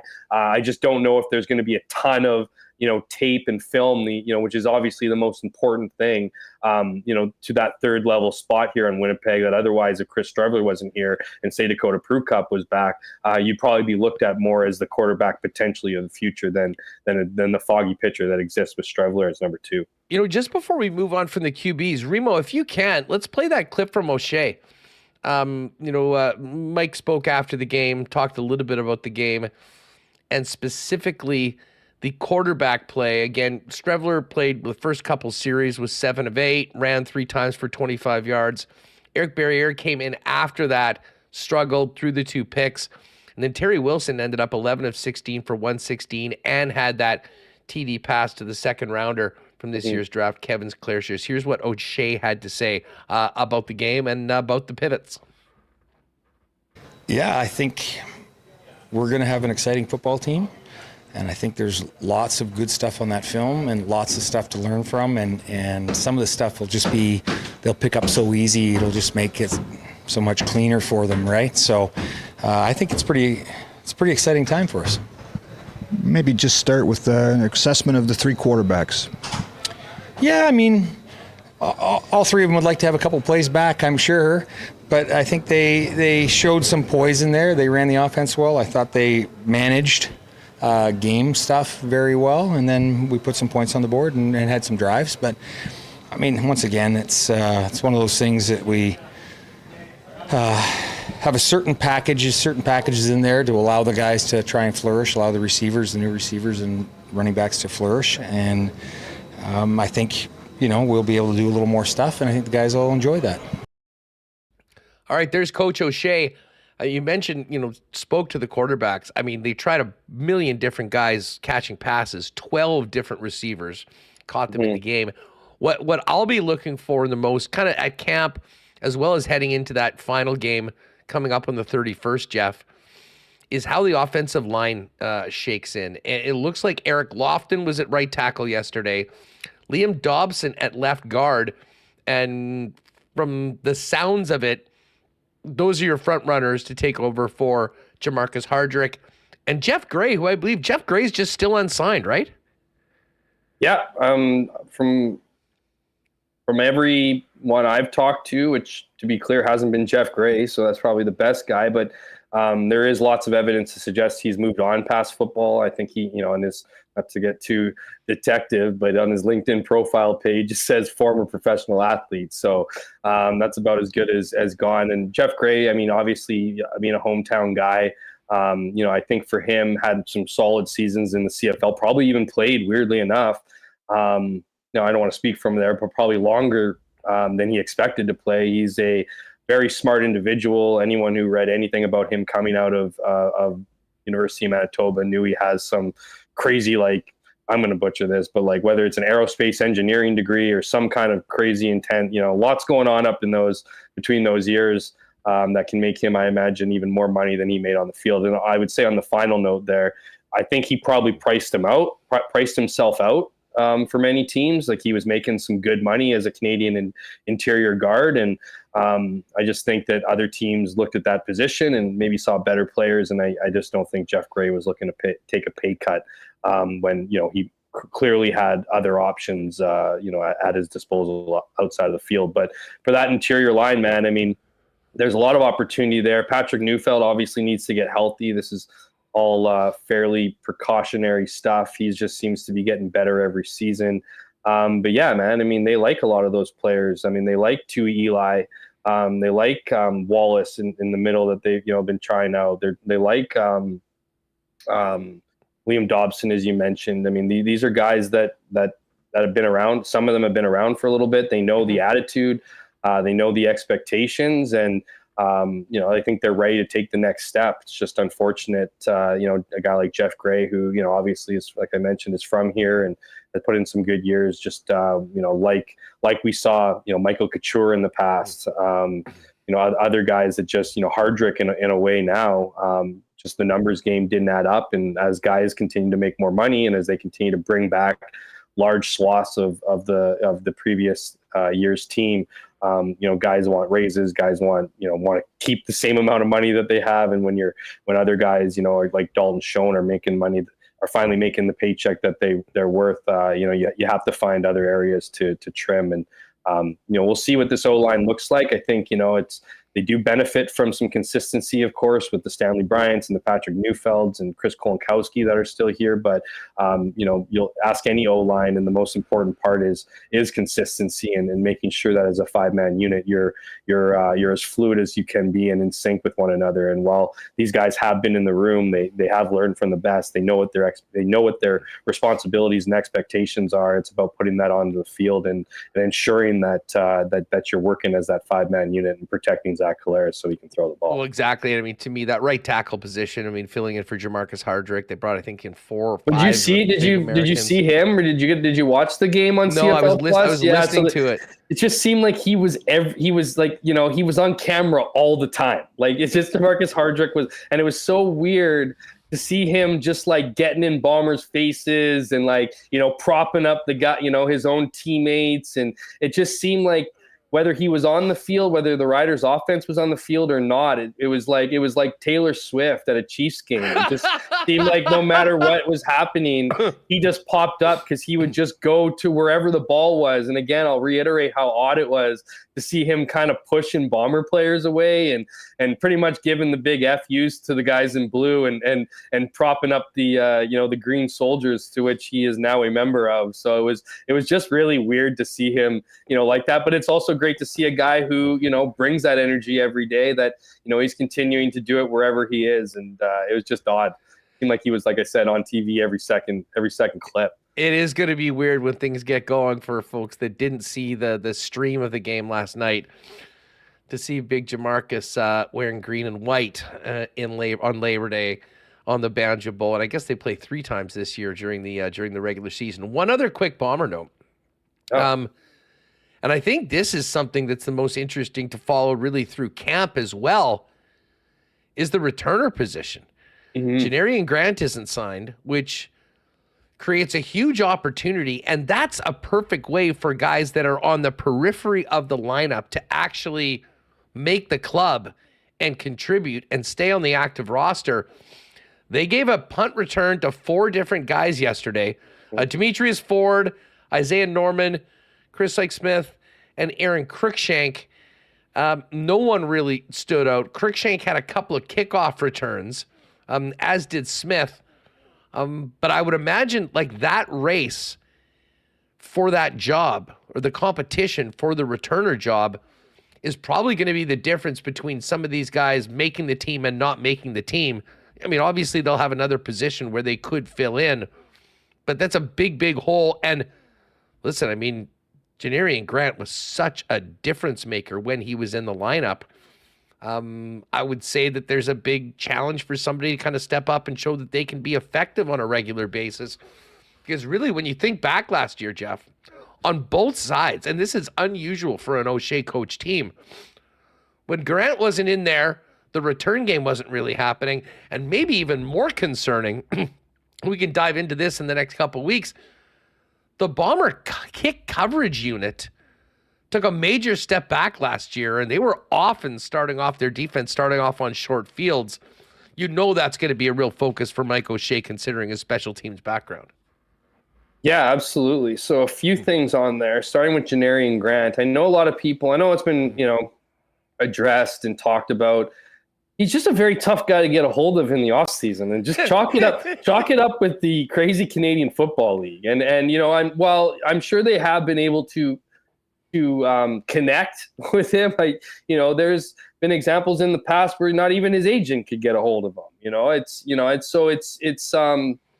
just who Janarian Grant is, and again, it might just turn into, or it might just be a reality of the numbers game, and that's the difficult decisions that teams need to make at the beginning of each season. Is, okay, we've made this decision to give this person a sizable raise, and we can go through the guys. We won't, but Oliveira, Schoen, obviously those guys both got hefty raises. Clearly, I believe that this is where they plan to save, and but it's wild to me because. And it's not just the Bombers. Now, we have seen some pretty great returners over the last 5 years, I would argue, for sure. And there was certainly a time last season or the season before where everyone seemed to have a really good returner, except for Edmonton, who I still believe is on year 9 without returning a single ball for a touchdown. And that includes whether missed field goal, punt return, kickoff return. So they're still very much hurting in that department. But it's just surprising to me. Another guy, Chandler Worthy, a guy who lit it up in Montreal for a sizable sample. I don't think he's signed anywhere right now. But it's just the Bombers seem to struggle with finding that player. I mean, even before Janarian Grant, it was a bit of a struggle. And, Janarian Grant, of course, has dealt with injuries. And so there's the reliability issue there. Can you expect him to play all season? But again, it's just this search to find somebody who can be not just effective, but, be solid to flip the field. We know how important it is, how important special teams is in this league. And as you mentioned, how important it is to a Mike O'Shea led group. And, you look at, and what's kind of, I don't want to say frustrating because it's not my decision to make, but, you look at all these guys that come to camp and, if you're a fast DB or you're, a talented receiver, chances are you have some pretty, some strong credentials on your resume as a returner. And so these scouts find all these guys, but, no one can just pop off. No one can seem to, make that transition from NCAA college to the bigger, wider field in the CFL and again be dominant. I really do think it's a position that, if I was a GM, I would probably, put more stock into, go after a Javon Leake,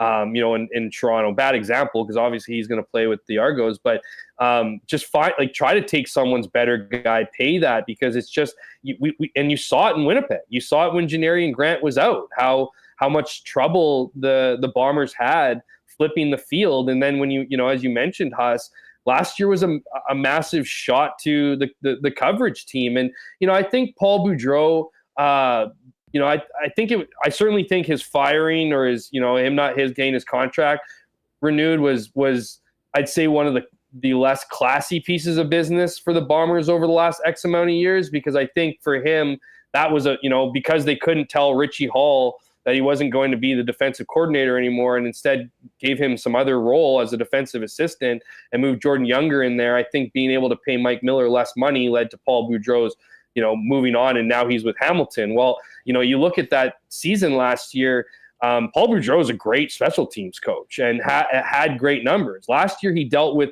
a ton of injuries. The guy who now took over for him was his ace, got injured in training camp and never played again. They were down guys like Redka Cranby for stretches, Shane Gauthier for stretches. They were down key guys in the special teams department. And so those guys most of them are back. I don't know if their unit is necessarily better than it was the previous year. So Mike Miller is going to have his hands full as a rookie head coach who is still very much clearly, learning on the fly. We were making jokes earlier in camp about how, Mike Miller has said more, coaching. And what I mean by more, I mean verbally speaking more in this last 2.5 weeks than we saw him talk in years of being a player, right? He's definitely a smart player in special teams and is arguably the best to ever play that group in the game, leading obviously as the CFL all-time leading tackler in special teams. But, to think that he's just going to, pick up where they left off or improve, I think is a tall order.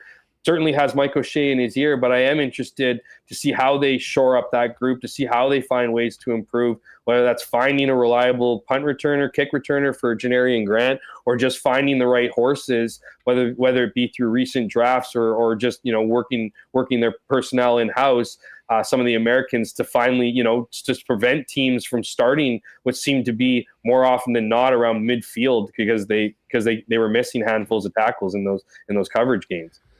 Hammer, great stuff as always. Look forward to catching up with you later on this week and to do it again soon. I know you'll be. Are you going to be back on Bombers or kind of switching it up with Taylor and Josh? Yeah, Taylor and I will be tackling it. We're once again committed to traveling all year, so we'll be covering them. Every single day. I got some stuff that you'll make a lot more sense in about a month when it's released. What I've been spending my winter on. Definitely be doing a little bit of double dipping with work, but I'll be back on the 3 Down Beat for sure. I'm going to bring back my CFL rundown column soon. Missed writing that, missed kind of, opining about the league. And it's unfortunate that the league's been so busy over the last few months that I haven't been able to share my opinion in print. That's going to change here. So looking forward to that, and just overall looking forward to what should be an awesome season and a great summer as outside continues to look greener and greener, man. I love it. Looking forward to catching up soon, pal. Thanks for doing this. Always a pleasure, my man. Have a good one. Good stuff. And how about Hammer coming in out of the blue, telling us about popping by Hoagie Boys? If you have not tried Hoagie Boys yet, you need to get on down and slam a hoagie to the dome. Famously open 7 days a week, 11:30 a.m. to 7. They've got all the hits from the Italian Standard, Adam Sanduzzi, Dr. Pepperoni, Evil Morty, Bingo Bronson. Everything's made fresh in-house. They also cater for any occasion on game day. And they do corporate lunch, weddings, funerals, orgies, choir practice, you name it. The Hoagie Boys have it for you. South Osborne. And I just pulled this up. I believe... Where the heck did I have that? I believe that Hammer had the Bronco Buster, which they described as good-ass shaved brisket, OG onion dip, Lay's Originals, horsey sauce, Lettles, pickles, onions, served hot. That one sounds amazing. Check out their entire menu. Follow them on Instagram as well. They've got an incredible way of promoting their own stuff. And I'm telling you right now, it is unbelievable. If you haven't had it already, them Hoagie Boys on Insta. We just talked Bombers. Cannot wait to get out to Princess Auto Stadium. First time we'll be doing that May 31st for the preseason game. Home opener the week after. And don't forget the big Canada Day celebration Princess Auto and the Bombers are putting on Monday, July 1st, completely free to the public, starting off at noon. Bring the family down, local market, food trucks, face painting, storytelling, inflatables, and more. Main stage entertainment performances start at 3. Sam Roberts Band headlining, Doc Walker as well, amongst others, all completely free, Monday, July 1st. If you're able... They ask you to bring a non-perishable food item from Manitoba Harvest. And, of course, fireworks will light up the skyline at dusk. Lots of great stuff coming to Princess Auto Stadium. Huge thanks to Princess Auto as well. Pop by and visit them. Panet Road, Portage Avenue West. Or you can shop online 24/7, 365 at princessauto.com. Huge Royal Sports tent sale coming up this weekend. If you've been waiting for the best deals in town, Saturday and Sunday, Royal Sports 750 Pembina Highway. Their world-famous tent sales, thousands of pieces of merchandise, everything 50% off or more, thousands of pairs of shoes, licensed garb from all around the sports world. Probably get a chance to get some great Jet stuff there as well at a great price. Follow them on Instagram at Royal Sports Pembina for more details on the tent sale. But make it happen Saturday and Sunday this week. Royal blowing it all out as they always do in each spring at 750 Pembina Highway. And no game tonight. We do have a basketball game to get to. We'll touch on the Coolbet lines a little bit later on. But tomorrow, Panthers, Rangers, playoffs, you know where to be. Your local Boston Pizza. Check out that new playoff menu, including the wing flights, the Sicilian square footer pizza, the jalapeno popper dip, and also enter for your chance to win a trip for two to the Stanley Cup final, only at Boston Pizza, where fans come together, your local BP. And again, if you are staying at home, you can always order online at bostonpizza.com. All right, huge win for the Oilers last night. The EST boys, it reminded me a couple years ago when the Jets were playing through a long weekend and we went live. There was no rest for the Wicked yesterday. Dusty and the gang going hard heading into Game 7. And I'd imagine, Dustin Nielson, it was quite a fun morning on the Nielson show after the Oilers survived the 7-game series against the Canucks. Oh, wait, we got you muted. Hold on a second. Is that on our end, Reem? Is that on my end? There you go. That was All on right. his end. It was on my end? I think. I don't know. It doesn't matter. Allegedly. Hey, It Remo, works. It works now. Who cares? I'm not here to argue. Your end, that. Remo. Okay, it's on your end. Look, tell me more about Hoagie Boys. My God, is this close to the Delta? Like when I fly into Jets games or the Bombers I'll games? pick you up. I'll pick you up and we'll go. Good. I'll pick Okay, you good. up and we'll go. It's not that far. Huh? You know, you come down from the Delta, Yeah. and you know where Confusion Corner is. Yes, I've been there. Yes. Just down Osborne, I don't know, maybe a kilometer Okay. in a nondescript little spot on Osborne. The boys behind the Cosmos Space Cantina have opened up Hoagie Boys, and it is a is a big hit. It is a big hit. Great. I love it. I got to try this place when I get there. So yesterday is the morning of Game 7. How are we? We're not going to not be on the air, obviously. So it was great yesterday setting up Game 7. Game 7 itself was a wild hockey game, considering the Oilers dominated for about 50 minutes, and then the Canucks get a little bit of life of a Ryan McLeod turnover, and all of a sudden, it's buckle up the rest of the way. And then today was glorious. They're going to the conference final. The entire city's on a high. We're on an all-time high for audio starts on our online station, and obviously YouTube numbers have been huge today. Oh, it's good for business. That win last night was huge for EST. Look, man, it's like we're watching the game last night with my son, and Marshall's a huge Oilers fan, right? And he's just like, he's losing his mind when they win, and I'm looking at my wife just fist pumping. I'm like, let's go, 2 more weeks. Like, let's just keep hammering out this content. So it was, it wasn't easy when it was all said and done, but it was good. And I joked this morning, I go and do a hit on the rock station in town here. And I said, boy, did we pick the right year to launch an online sports station in Edmonton. It's worked out very well so far, buddy. Yeah, the timing's all coming together. And hey, listen, it's time for this team to really take that next step in the playoffs. I mean, they did this a couple years ago. They've consistently been getting to the second round. They had the third rounder against the Avalanche. Was that a couple years ago? And now they've got the Dallas Stars. That being said, how nerve-wracking for Oiler fans was that third period? Because that was a game they probably should have been up 6-0. I mean, Shelov somehow kept them off the board in the first period. They jumped on them early, and they really seemed like they had already beaten the Vancouver Canucks. And then one bad turnover, one puck in the net, and it was game on. And that was another white-knuckle ride right to the final buzzer. Although, man, they played great in the final 3 minutes when Vancouver was pressing, trying to get that winner. Yeah, after the timeout, and they had to call a timeout. Everybody in the world would have called a timeout in that spot, considering what had just kind of slipped away from you. But they were very good after the timeout. There was one shift from Warren Fogle when they were kind of getting hemmed in a bit. He was just in the corner with the puck in the offensive end going back and forth, and I thought that kind of allowed the team to sort of get a hold of themselves again a little bit. But we were joking on Lock Shop earlier. We were talking about it the morning of Game 7. I was like, we need something new for do and die. And somebody texted in that morning. They're like, what about the old clench and clinch? And that's pretty much what ended up happening for the final 8 minutes of Game 7. It was weird because they didn't give the Canucks anything up until that turnover. And then it was just on after that point. Play starts going nuts. You get the second one with the shot from the point, and then it's kind of buckle up the rest of the way. But prior to that, I I mean, we were talking about like the big moment that happened. We always do the morning after on our morning after show. And I thought Eric made a good point today on our show. They had that 4-minute penalty kill at the end of the first in which the Canucks didn't have a sniff. Like the Oilers wouldn't let him into the zone. When they did get into the zone, they take it away and fire it right back down the ice. And I thought that was an opportunity. And, no Brock Besser in the game kind of factored in right away in the first period when there was the turnover, and it was Mikheyev, who probably shouldn't even have been in the lineup, gets that chance point blank, gets Skinner down, had some room to tuck it home, and puts it off the side of the net. So, outside of a few blips along the way in the first 40 minutes, Canucks they looked like there was nothing going on there.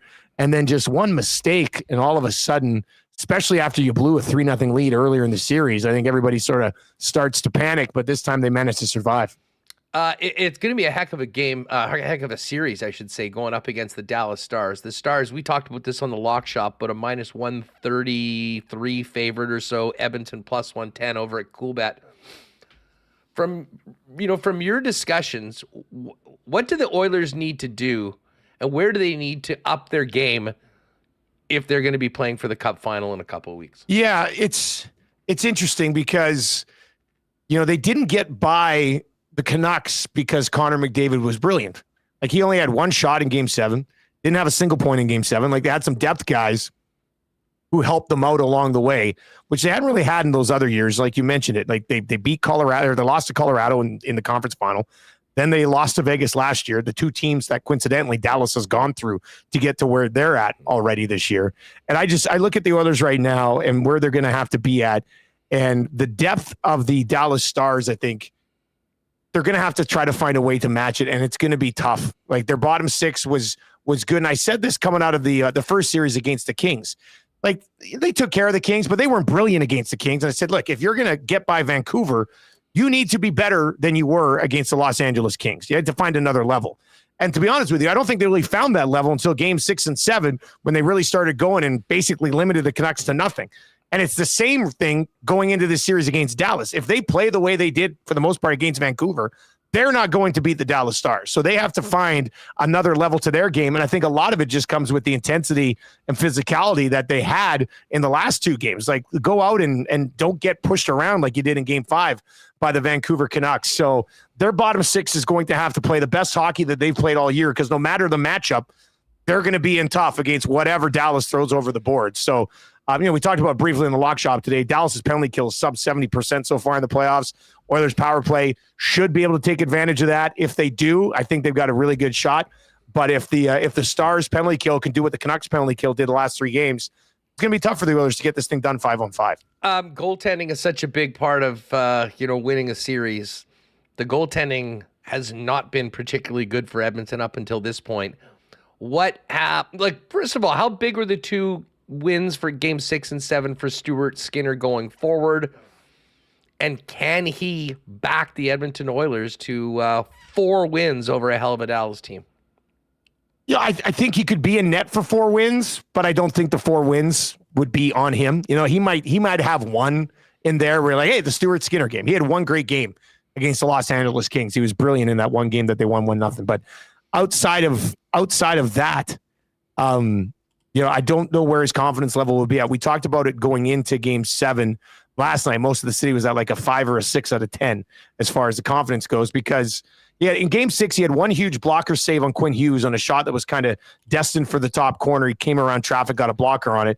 But the team has done a really good job of limiting like legit grade A scoring chances in Game 6 and 7. So if the team in front of him continues to play as well as they did in 6 and 7, then he'll probably be good enough. But if they fall apart some moments, at 5-on-5 against the Dallas Stars, I'm not 100% sure where Stuart Skinner's game is at right now. I think people, when you look at the goaltenders that are left in the Stanley Cup playoffs, Bobrovsky, Shesterkin, and Ottinger, Skinner right now, as good as he was in the regular season, with his playoff resume so far, has to be at the bottom of that list.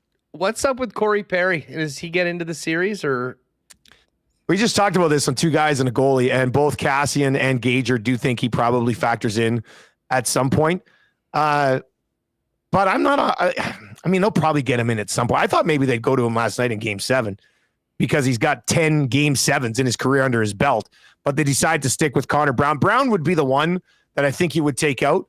But Brown's kind of important to their penalty kill. So even though he couldn't score that shorthanded breakaway that would have been just huge in the first period of that hockey game, he is a part of the best penalty kill in the National Hockey League playoffs so far. So then you say, okay, well, how else do you get him out? You can move Derek Ryan to center, take Sam Carrick out of the lineup. But Carrick's been great since coming in. So I don't think this is, okay, series is up against Dallas. Corey Perry, you're back in. I think that's, let's see how this series plays out. And if you need to put somebody back in and, maybe you're down 2-1 in a series and you want a veteran guy familiar with the team a little bit, maybe then you go to Corey Perry. But I don't think there's a big push to have him back in here for game 1 against Dallas, nor should there be. Dustin Nielson's with us from Edmonton Sports Talk here on WST. Obviously, we're talking a lot about coaching right now with the vacancy here in Winnipeg and vacancies around the league. Yeah. And we're looking at the coaches that have done it so far that are remaining. And you got Paul Maurice, and you got Peter Laviolette and Peter DeBoer, and then Chris Knobloch. Credit to him for that timeout when he called it last night. I think that he got major brownie points, I'm sure, from a lot of people following it. What have you guys learned about Knobloch? I mean, throughout these playoffs, and how is he answering the challenge right now? And how prepared will he be able to go up against a guy that knows a lot about playing in the third round in the Stanley Cup final? Yeah, coming into the series against the Canucks, we were kind of breaking down the entire positional matchup, and we did give the check mark in coaching to Tocchet. I thought Tocchet did a pretty decent job with what he was working with in this series as well. And, once again, from an experience standpoint, the check mark in this series will probably go on the other side as well. But as you know, in the sports talk world, we love to give letter grades for things. And Knobloch today was in that B+, A- range for the series. The only real criticism I think I would have of him in the series against the Canucks is that he almost waited too long to make some of the changes that a lot of people thought were pretty obvious that had to be made. And one of those was splitting up Darnell Nurse and Cody Ceci.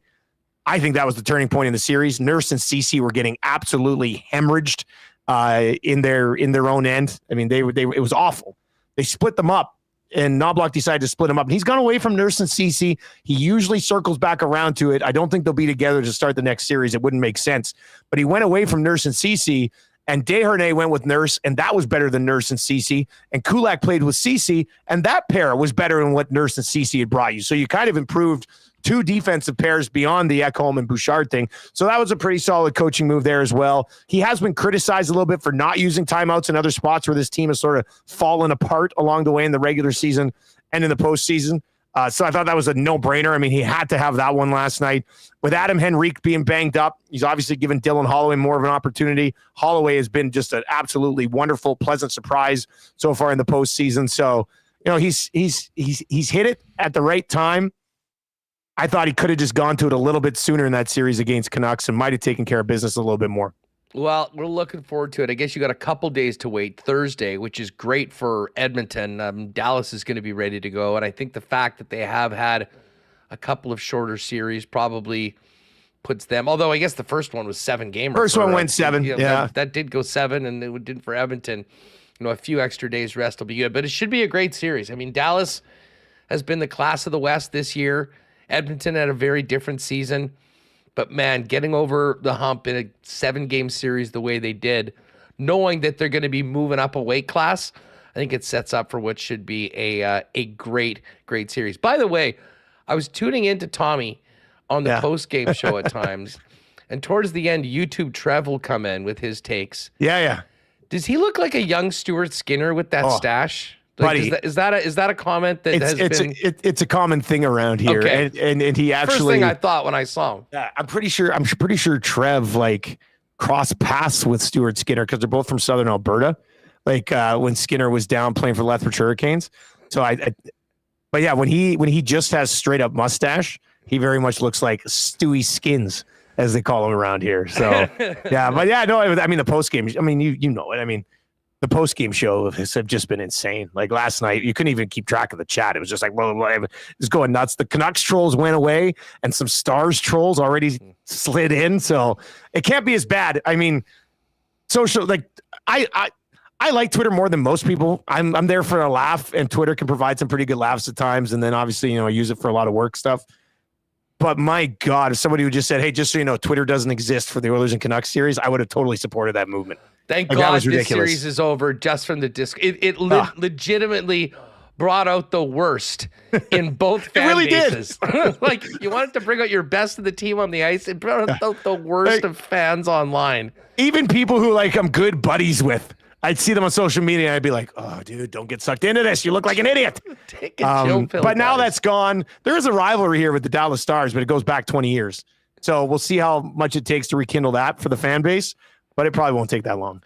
Hey, before we go, how fired up are you to get back in the booth? By the way, great job in the WHL finals. I know there was a lot of people watching games on TSN of you calling it, and it just got a lot of Bomber fans more fired up to hear some what is happening on 3-down football. When's your first game? Are you going to do any of the preseason games? I got a preseason game next Friday. I got the BC Edmonton preseason game next Friday. So that'd be, and look, I know fans want more preseason football on TV, and I get it. I totally understand it. I'd love to see all the games televised. But prepping for a CFL football game has to be the worst thing ever from a play-by-play perspective. Oh my God. Yeah, I mean, you have to prep for like 80 dudes on each side. Some of them have the same numbers with no names on the back. Like the one year I think I did a Calgary game, 3 guys at the same number. I was just like, what are we doing? What am I supposed to do here? So, I mean, I like to get some reps in, don't get me wrong, but there's so much prep that goes into a preseason game. Then you start calling the game and you're like, I didn't need to know about this fourth linebacker and where he went to school because he's not even going to play. So, I mean, I always over prep anyway, but now it's like an over prep for a preseason game. And it's a little bit of a nightmare, but I'm very much ready for the regular season to get fired up. Speaking of nightmares, that is sort of an apt description of recent Elks seasons. What's the vibe around the team, the organization, maybe more importantly than the team on the field? But where's everything at? We're here. They're looking for private ownership. Yeah. And will they be any better on the field? Because we know how miserable that's been and how much of an effect that's had on what's happening in the stands. You guys might still have the clip of me from last year saying there's no way they could be as bad as last year. And I'll say it again. There's no way they can be bad as last year and the year before. So I don't think. I mean, that would be pretty stunning. I think they take a legitimate run at 500, being a 500 football team. Let's see where they go from there. McLeod Bethel-Thompson obviously is a guy who, if they keep him upright, we know he can pass the football. I don't know how they're going to work forward into the offense. I think there's some sort of game plan that you could have there, but they still have an excellent receiving core. They brought in Curly Gittins Jr. Yes, they moved out Jake Serezin on the defensive side of the ball, but the defensive lineman they brought in who had experience with Arizona Cardinals has apparently been outstanding so far in camp. So, we'll see how it plays out. Off the field is interesting. They had a bunch of parties who showed some level of interest and kind of started the process. I believe they've got it sort of narrowed down to 5 or 6 interested parties right now in the ownership of the organization. I know originally when Naylor and the guys were tweeting about it when it first sort of broke that they're looking for the private ownership. I know they were hoping to have something in place by the beginning of the season. That certainly isn't going to be the case. I think it's going to happen somewhere in the first half of the season. I know there were a few hurdles that they had to overcome to get to where they want to be, I think, from a business perspective. But still trending in the direction. And the fact that they still have a handful of legitimately interested parties after this much time into the process, I think is a good sign. And look, the bottom line is deliver a winner. People will come and watch and cheer for a winner. That's how it's always been in every sport for all time. And if they can do that, then things will probably take a turn here. How much heat on Jones? I mean, this has to be prove it or bye-bye. Yeah, I guess to really answer that question, we have to see what happens with ownership. Like, who takes over? Are they a Chris Jones guy? Are they not Chris Jones guy? Or however the group comes together. How much it costs to get off of him, too. Yeah. I mean, that's going to have to be a decision made by whoever is going to be funding things moving forward.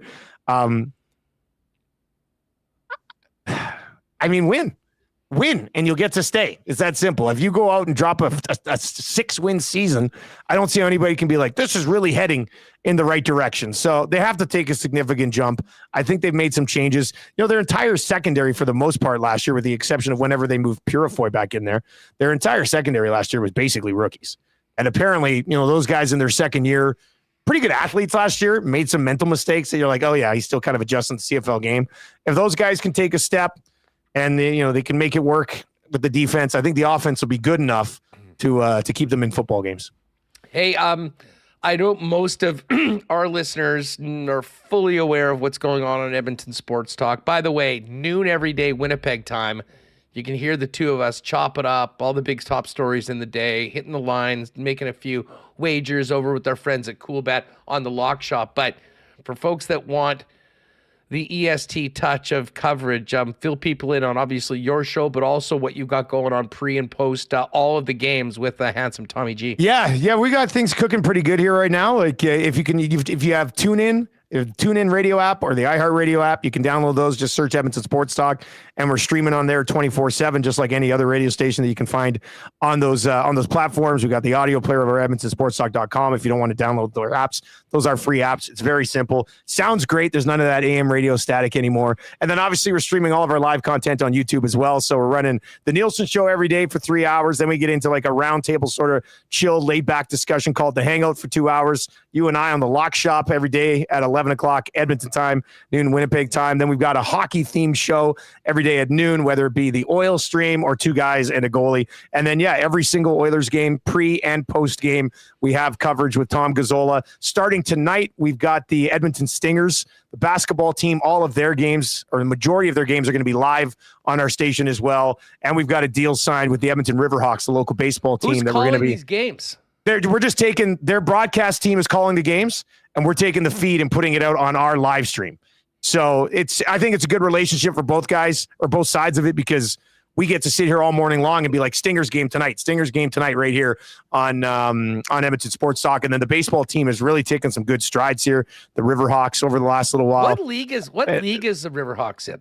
Well, you know what's funny is that it's college baseball guys, right? Like, so it's the college guys who come on up and play here in the off season of college ball. Now, a lot of local guys actually factoring in to it as well. And I have to tell you, Hudson, you know how it is in Winnipeg, and the kids love it. So I like getting down there with the kids. But the Riverhawks have kind of become a sensation in the summer. Like, a bunch of us spend a ton of time down there at the Riverhawks games. There's just something about going to the ballpark and chilling.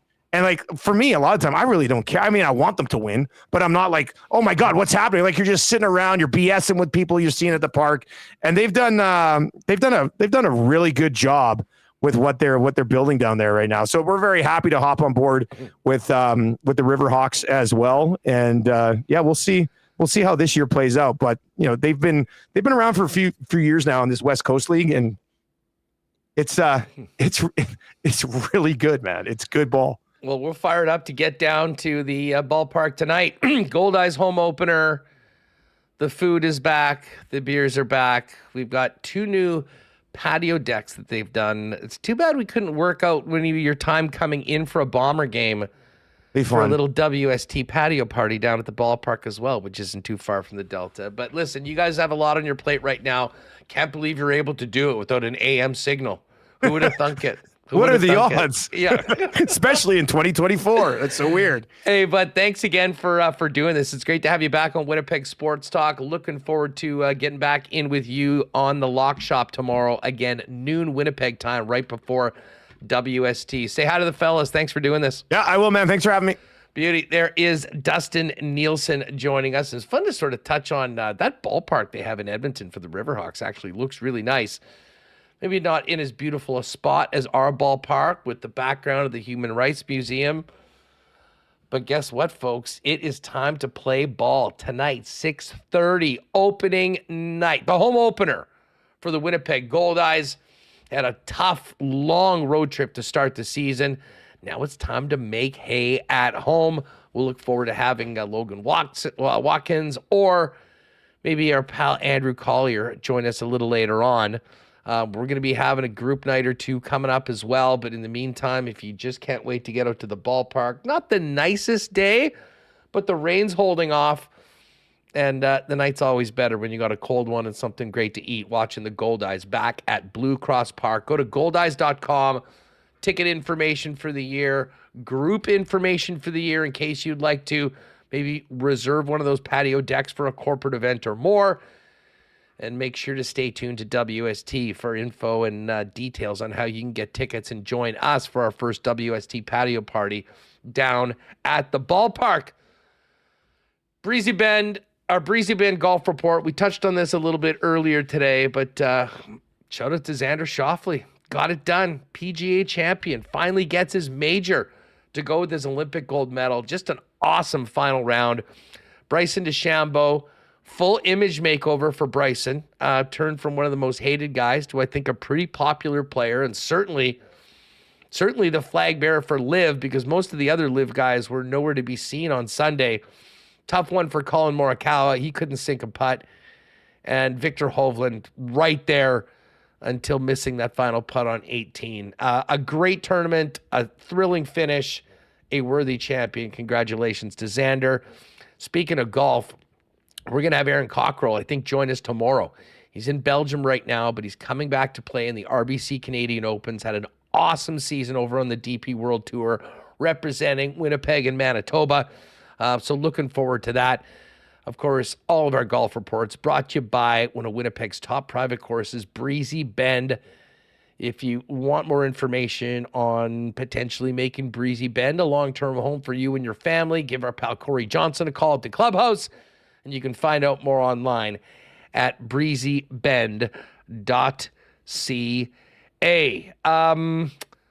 Last night was opening night at the track. Today is somewhat opening night at the track for us, because we got to make our picks, and we're doubling up our picks today because, of course, we didn't have a show yesterday at Assiniboia Downs. But they're off to the races, 49 more, including tonight, next Monday and Tuesday, and then once we get into June, the regular schedule of Monday, Tuesday, Wednesday, 7:30 over at Assiniboia Downs. And go to asdowns.com for more information on everything for this season, as well as how to make a reservation in the clubhouse dining room for a night of live racing and taking advantage of that incredible buffet that Darren and his staff put on each and every day. Listen, we'll get to the picks in just 1 minute. Let me quickly hit the Coolbet lines because it is a quiet night.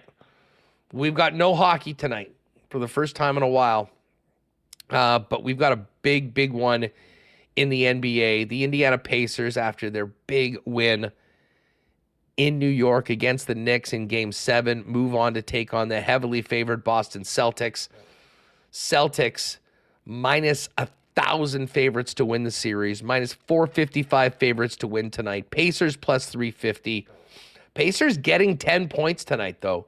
I actually think the Pacers might be able to keep this one close. I will be going and taking the points on the Pacers. We do have the Blue Jays coming up tonight. Blue Jays coming off back-to-back wins. Minus 189. They're on a real run against the White Sox. You got to take advantage of games against the White Sox. The Jays need the wins.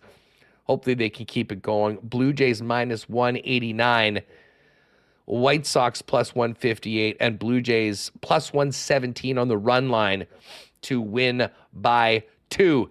As far as the playoffs go, here are your cup odds right now going into the final round, or the third round, excuse me. The Panthers are plus 230. The Dallas Stars are plus 240. The Oilers are plus 250. And as I mentioned earlier to Rewucki Reem, the Rangers getting no respect right now. Rangers plus 350. Far and away the longest number on the board, with the other three teams all very close and bunched up. I think that the Rangers are being undervalued and frankly disrespected. 350 to win the series?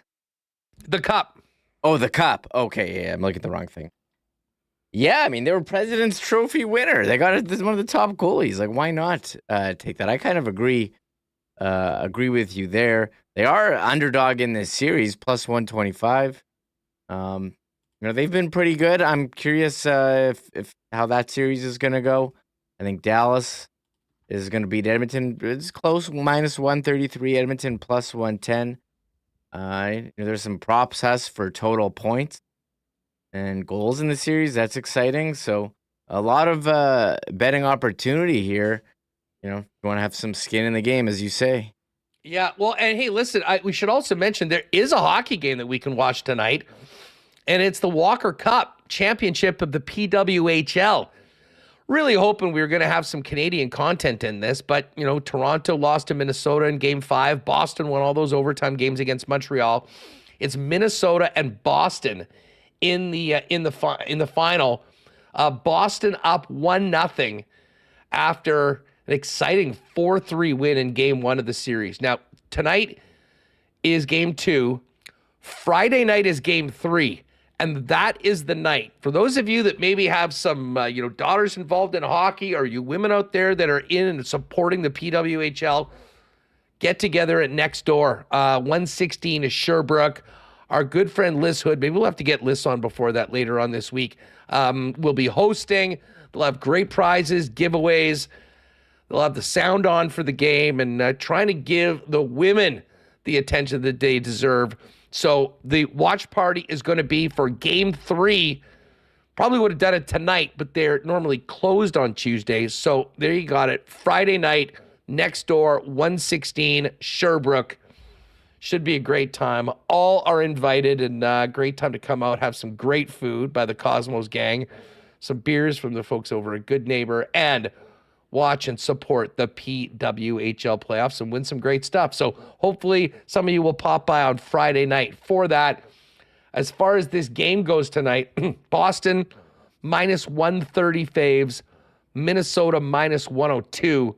Total in the game, 4.5. Went way over the number in the first game of the series. That is the PWHL.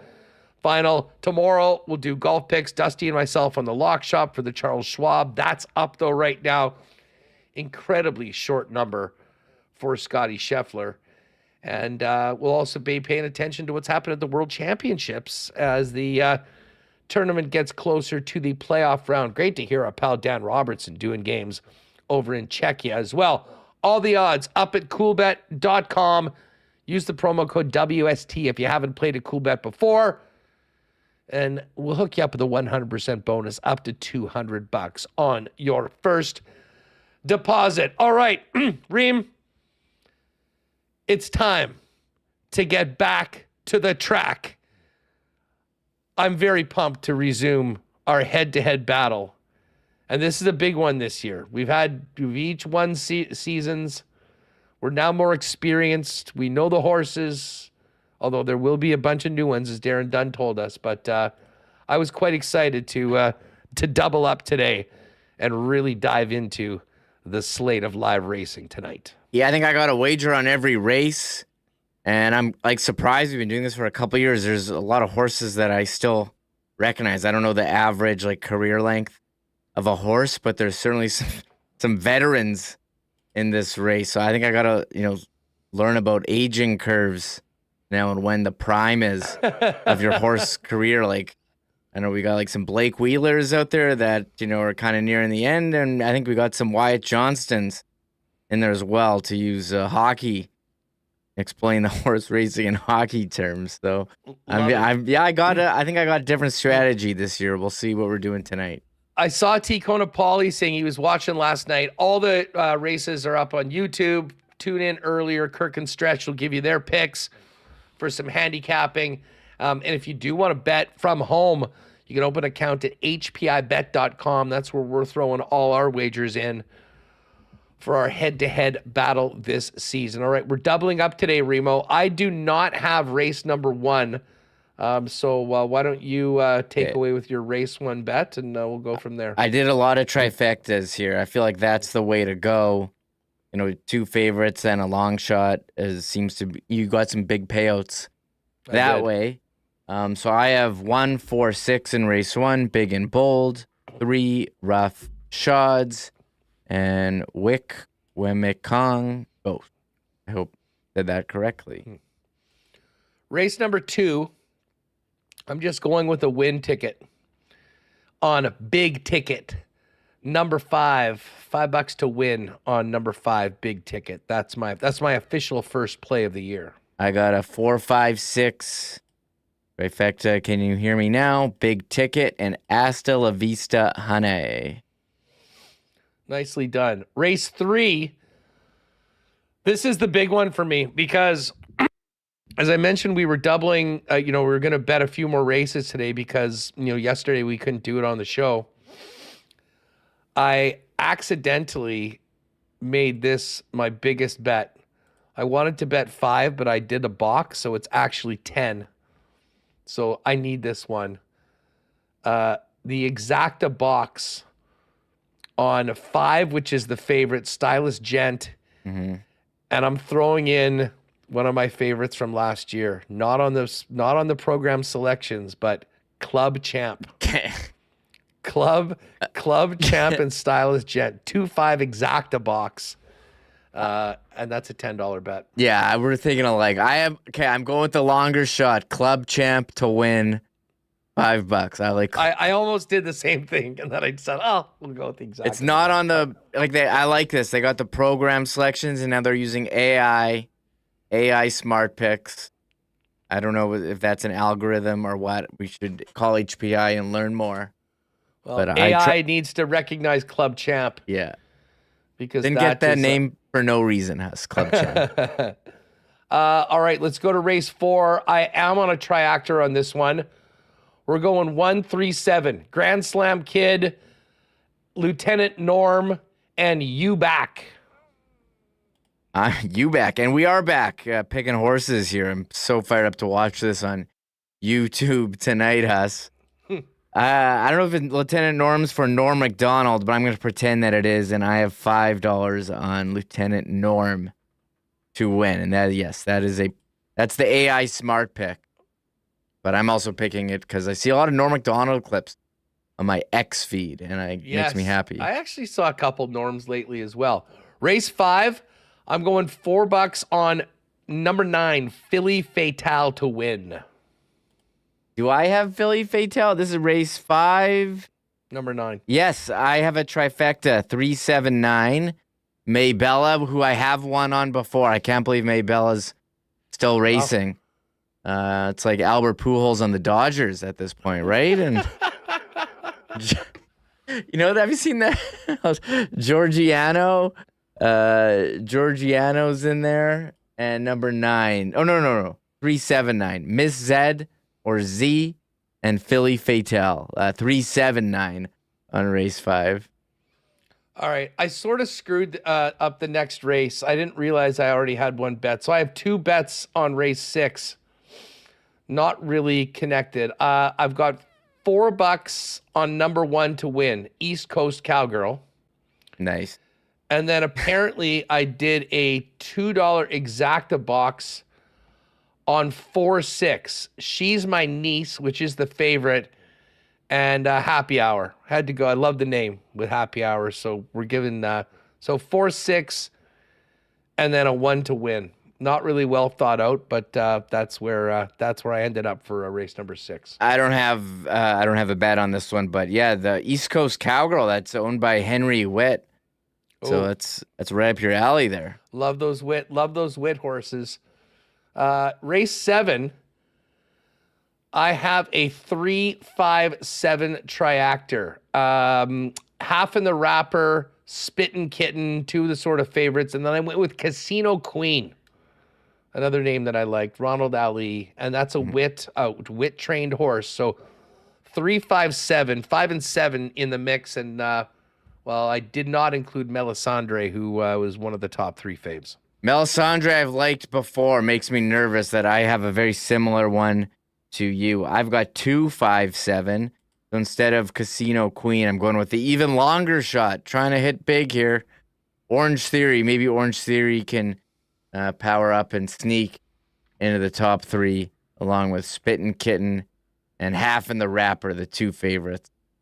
All right. Do you have anything on number 8? Yeah, I got 1. I'm just going with all the tries today, Huss. Trying to hit the jackpot, but trying to hit big on one of them. Honorable mention here to Mr. Dazzle, but I don't have Mr. Dazzle. I have High Press. That's 10-1. Calabrese Kid. And let me just make sure. And number 4. Oh, I do have Mr. Dazzle and Mr. Dazzle. Okay. I got 2 favorites, 2, more, low odds, and 1 longer shot and High Press. High press. Okay, it's funny. We almost have the exact same one. I got the same as the AI picks, Hess. That's how you know I got good selection. Wait a second. I thought you had high press. What did I say? Actually, I have the AI smart picks. I have one. Oh, yeah, I do have one. Sorry, I can't read. My glasses I just aren't realized working. that's right. So I've got 2, 4 with 10. My Noah. Okay, we'll see. wait, This I will be a read mine good wrong. Test of the AI. Yeah, you have 2, 4, and 10. I have 1, 2, and 4. Sorry. All right, so there you go. Those are our picks today. If you want to get out to the track, make sure you do so today. They're back at it Monday and Tuesday of next week, and then Monday, Tuesday, Wednesday. And I think I will be heading to the ballpark and pulling up a little YouTube action on my phone to see what's going on. Although, you know what is actually a really fun thing to do? Like, if you do make the bets and then, you go out, you can come back and sort of enjoy all the races as if they're live by just watching on YouTube, fast forwarding to the next ones. But always check out what Kirk and Stretch are doing. Follow Assiniboia Downs on Twitter and on YouTube, and they've got a couple neat contests starting at the beginning of the year as well that you can get involved in. As well. Good stuff today. And Remo, as I mentioned when we were doing our preseason golf report, really pumped to get Aaron Cockrell on the show tomorrow. Aaron's had a great season on the DP World Tour. He, of course, right from here in the Peg, and is going to be coming back on this side of the pond for the Canadian Open, where he played last year. Huge opportunity for Aaron, and it's just going to be great to catch up on him, talk about his season so far, the upcoming start on the PGA Tour, and get a little bit more about his life that he's been in Dubai, the Middle East, and Qatar, and the other spots on the DP World Tour, as well as his thoughts. It'll be fascinating because the DP World Tour does have some live players sometimes coming in and competing. They're allowed to there. Really interested to hear his thoughts on just the state of pro golf right now for a guy that's right in the middle of it. Yeah, and I remember we last saw me crash your interview with Feinberg at the Canadian Open last year. So it's awesome. I'm excited to catch up with Aaron on tomorrow's show. What a great... I never thought a guy from Toulon would be in professional golf. Like, at a bit of a disadvantage here. I thought, how many months a year can you golf? No, it's true. He's such a great story and just such a great dude. So we're looking forward to having Aaron on the program tomorrow. Mike McIntyre is going to join us as well. We'll have more on the Stanley Cup Playoffs, which resume tomorrow night. We have to go check in on Blake Wheeler and the New York Rangers. See why they're being overlooked, certainly by the books and by a lot of people. And could Blake Wheeler actually play in this series? We'll discuss that tomorrow. More on the Jets coaching search and offseason with Mike McIntyre. A little update from Blue Bomber practice as the Bombers will be back to work tomorrow. And everything else happening in and around the world of sports, both here in Winnipeg and beyond. Huge thanks to Jeff Hamilton, who joined us today, Brandon Rewucki, and of course, Dustin Nielson. And everyone listening on the podcast, all you hanging out with us live on YouTube today, and of course, all of our sponsors that make this show happen each and every day. We will see you tomorrow at 1 o'clock. Have a great night. Join us live at YouTube. Shout out to the podcast listeners, and join us the rest of the week for more WST. Good luck to the Fish tonight in the home opener, and good luck to any of you that are maybe riding with us on some picks at Assiniboia Downs. Have a great one, everyone. Oh, my God! Oh! Shut it down! Let's go home! Thanks for tuning in to Winnipeg Sports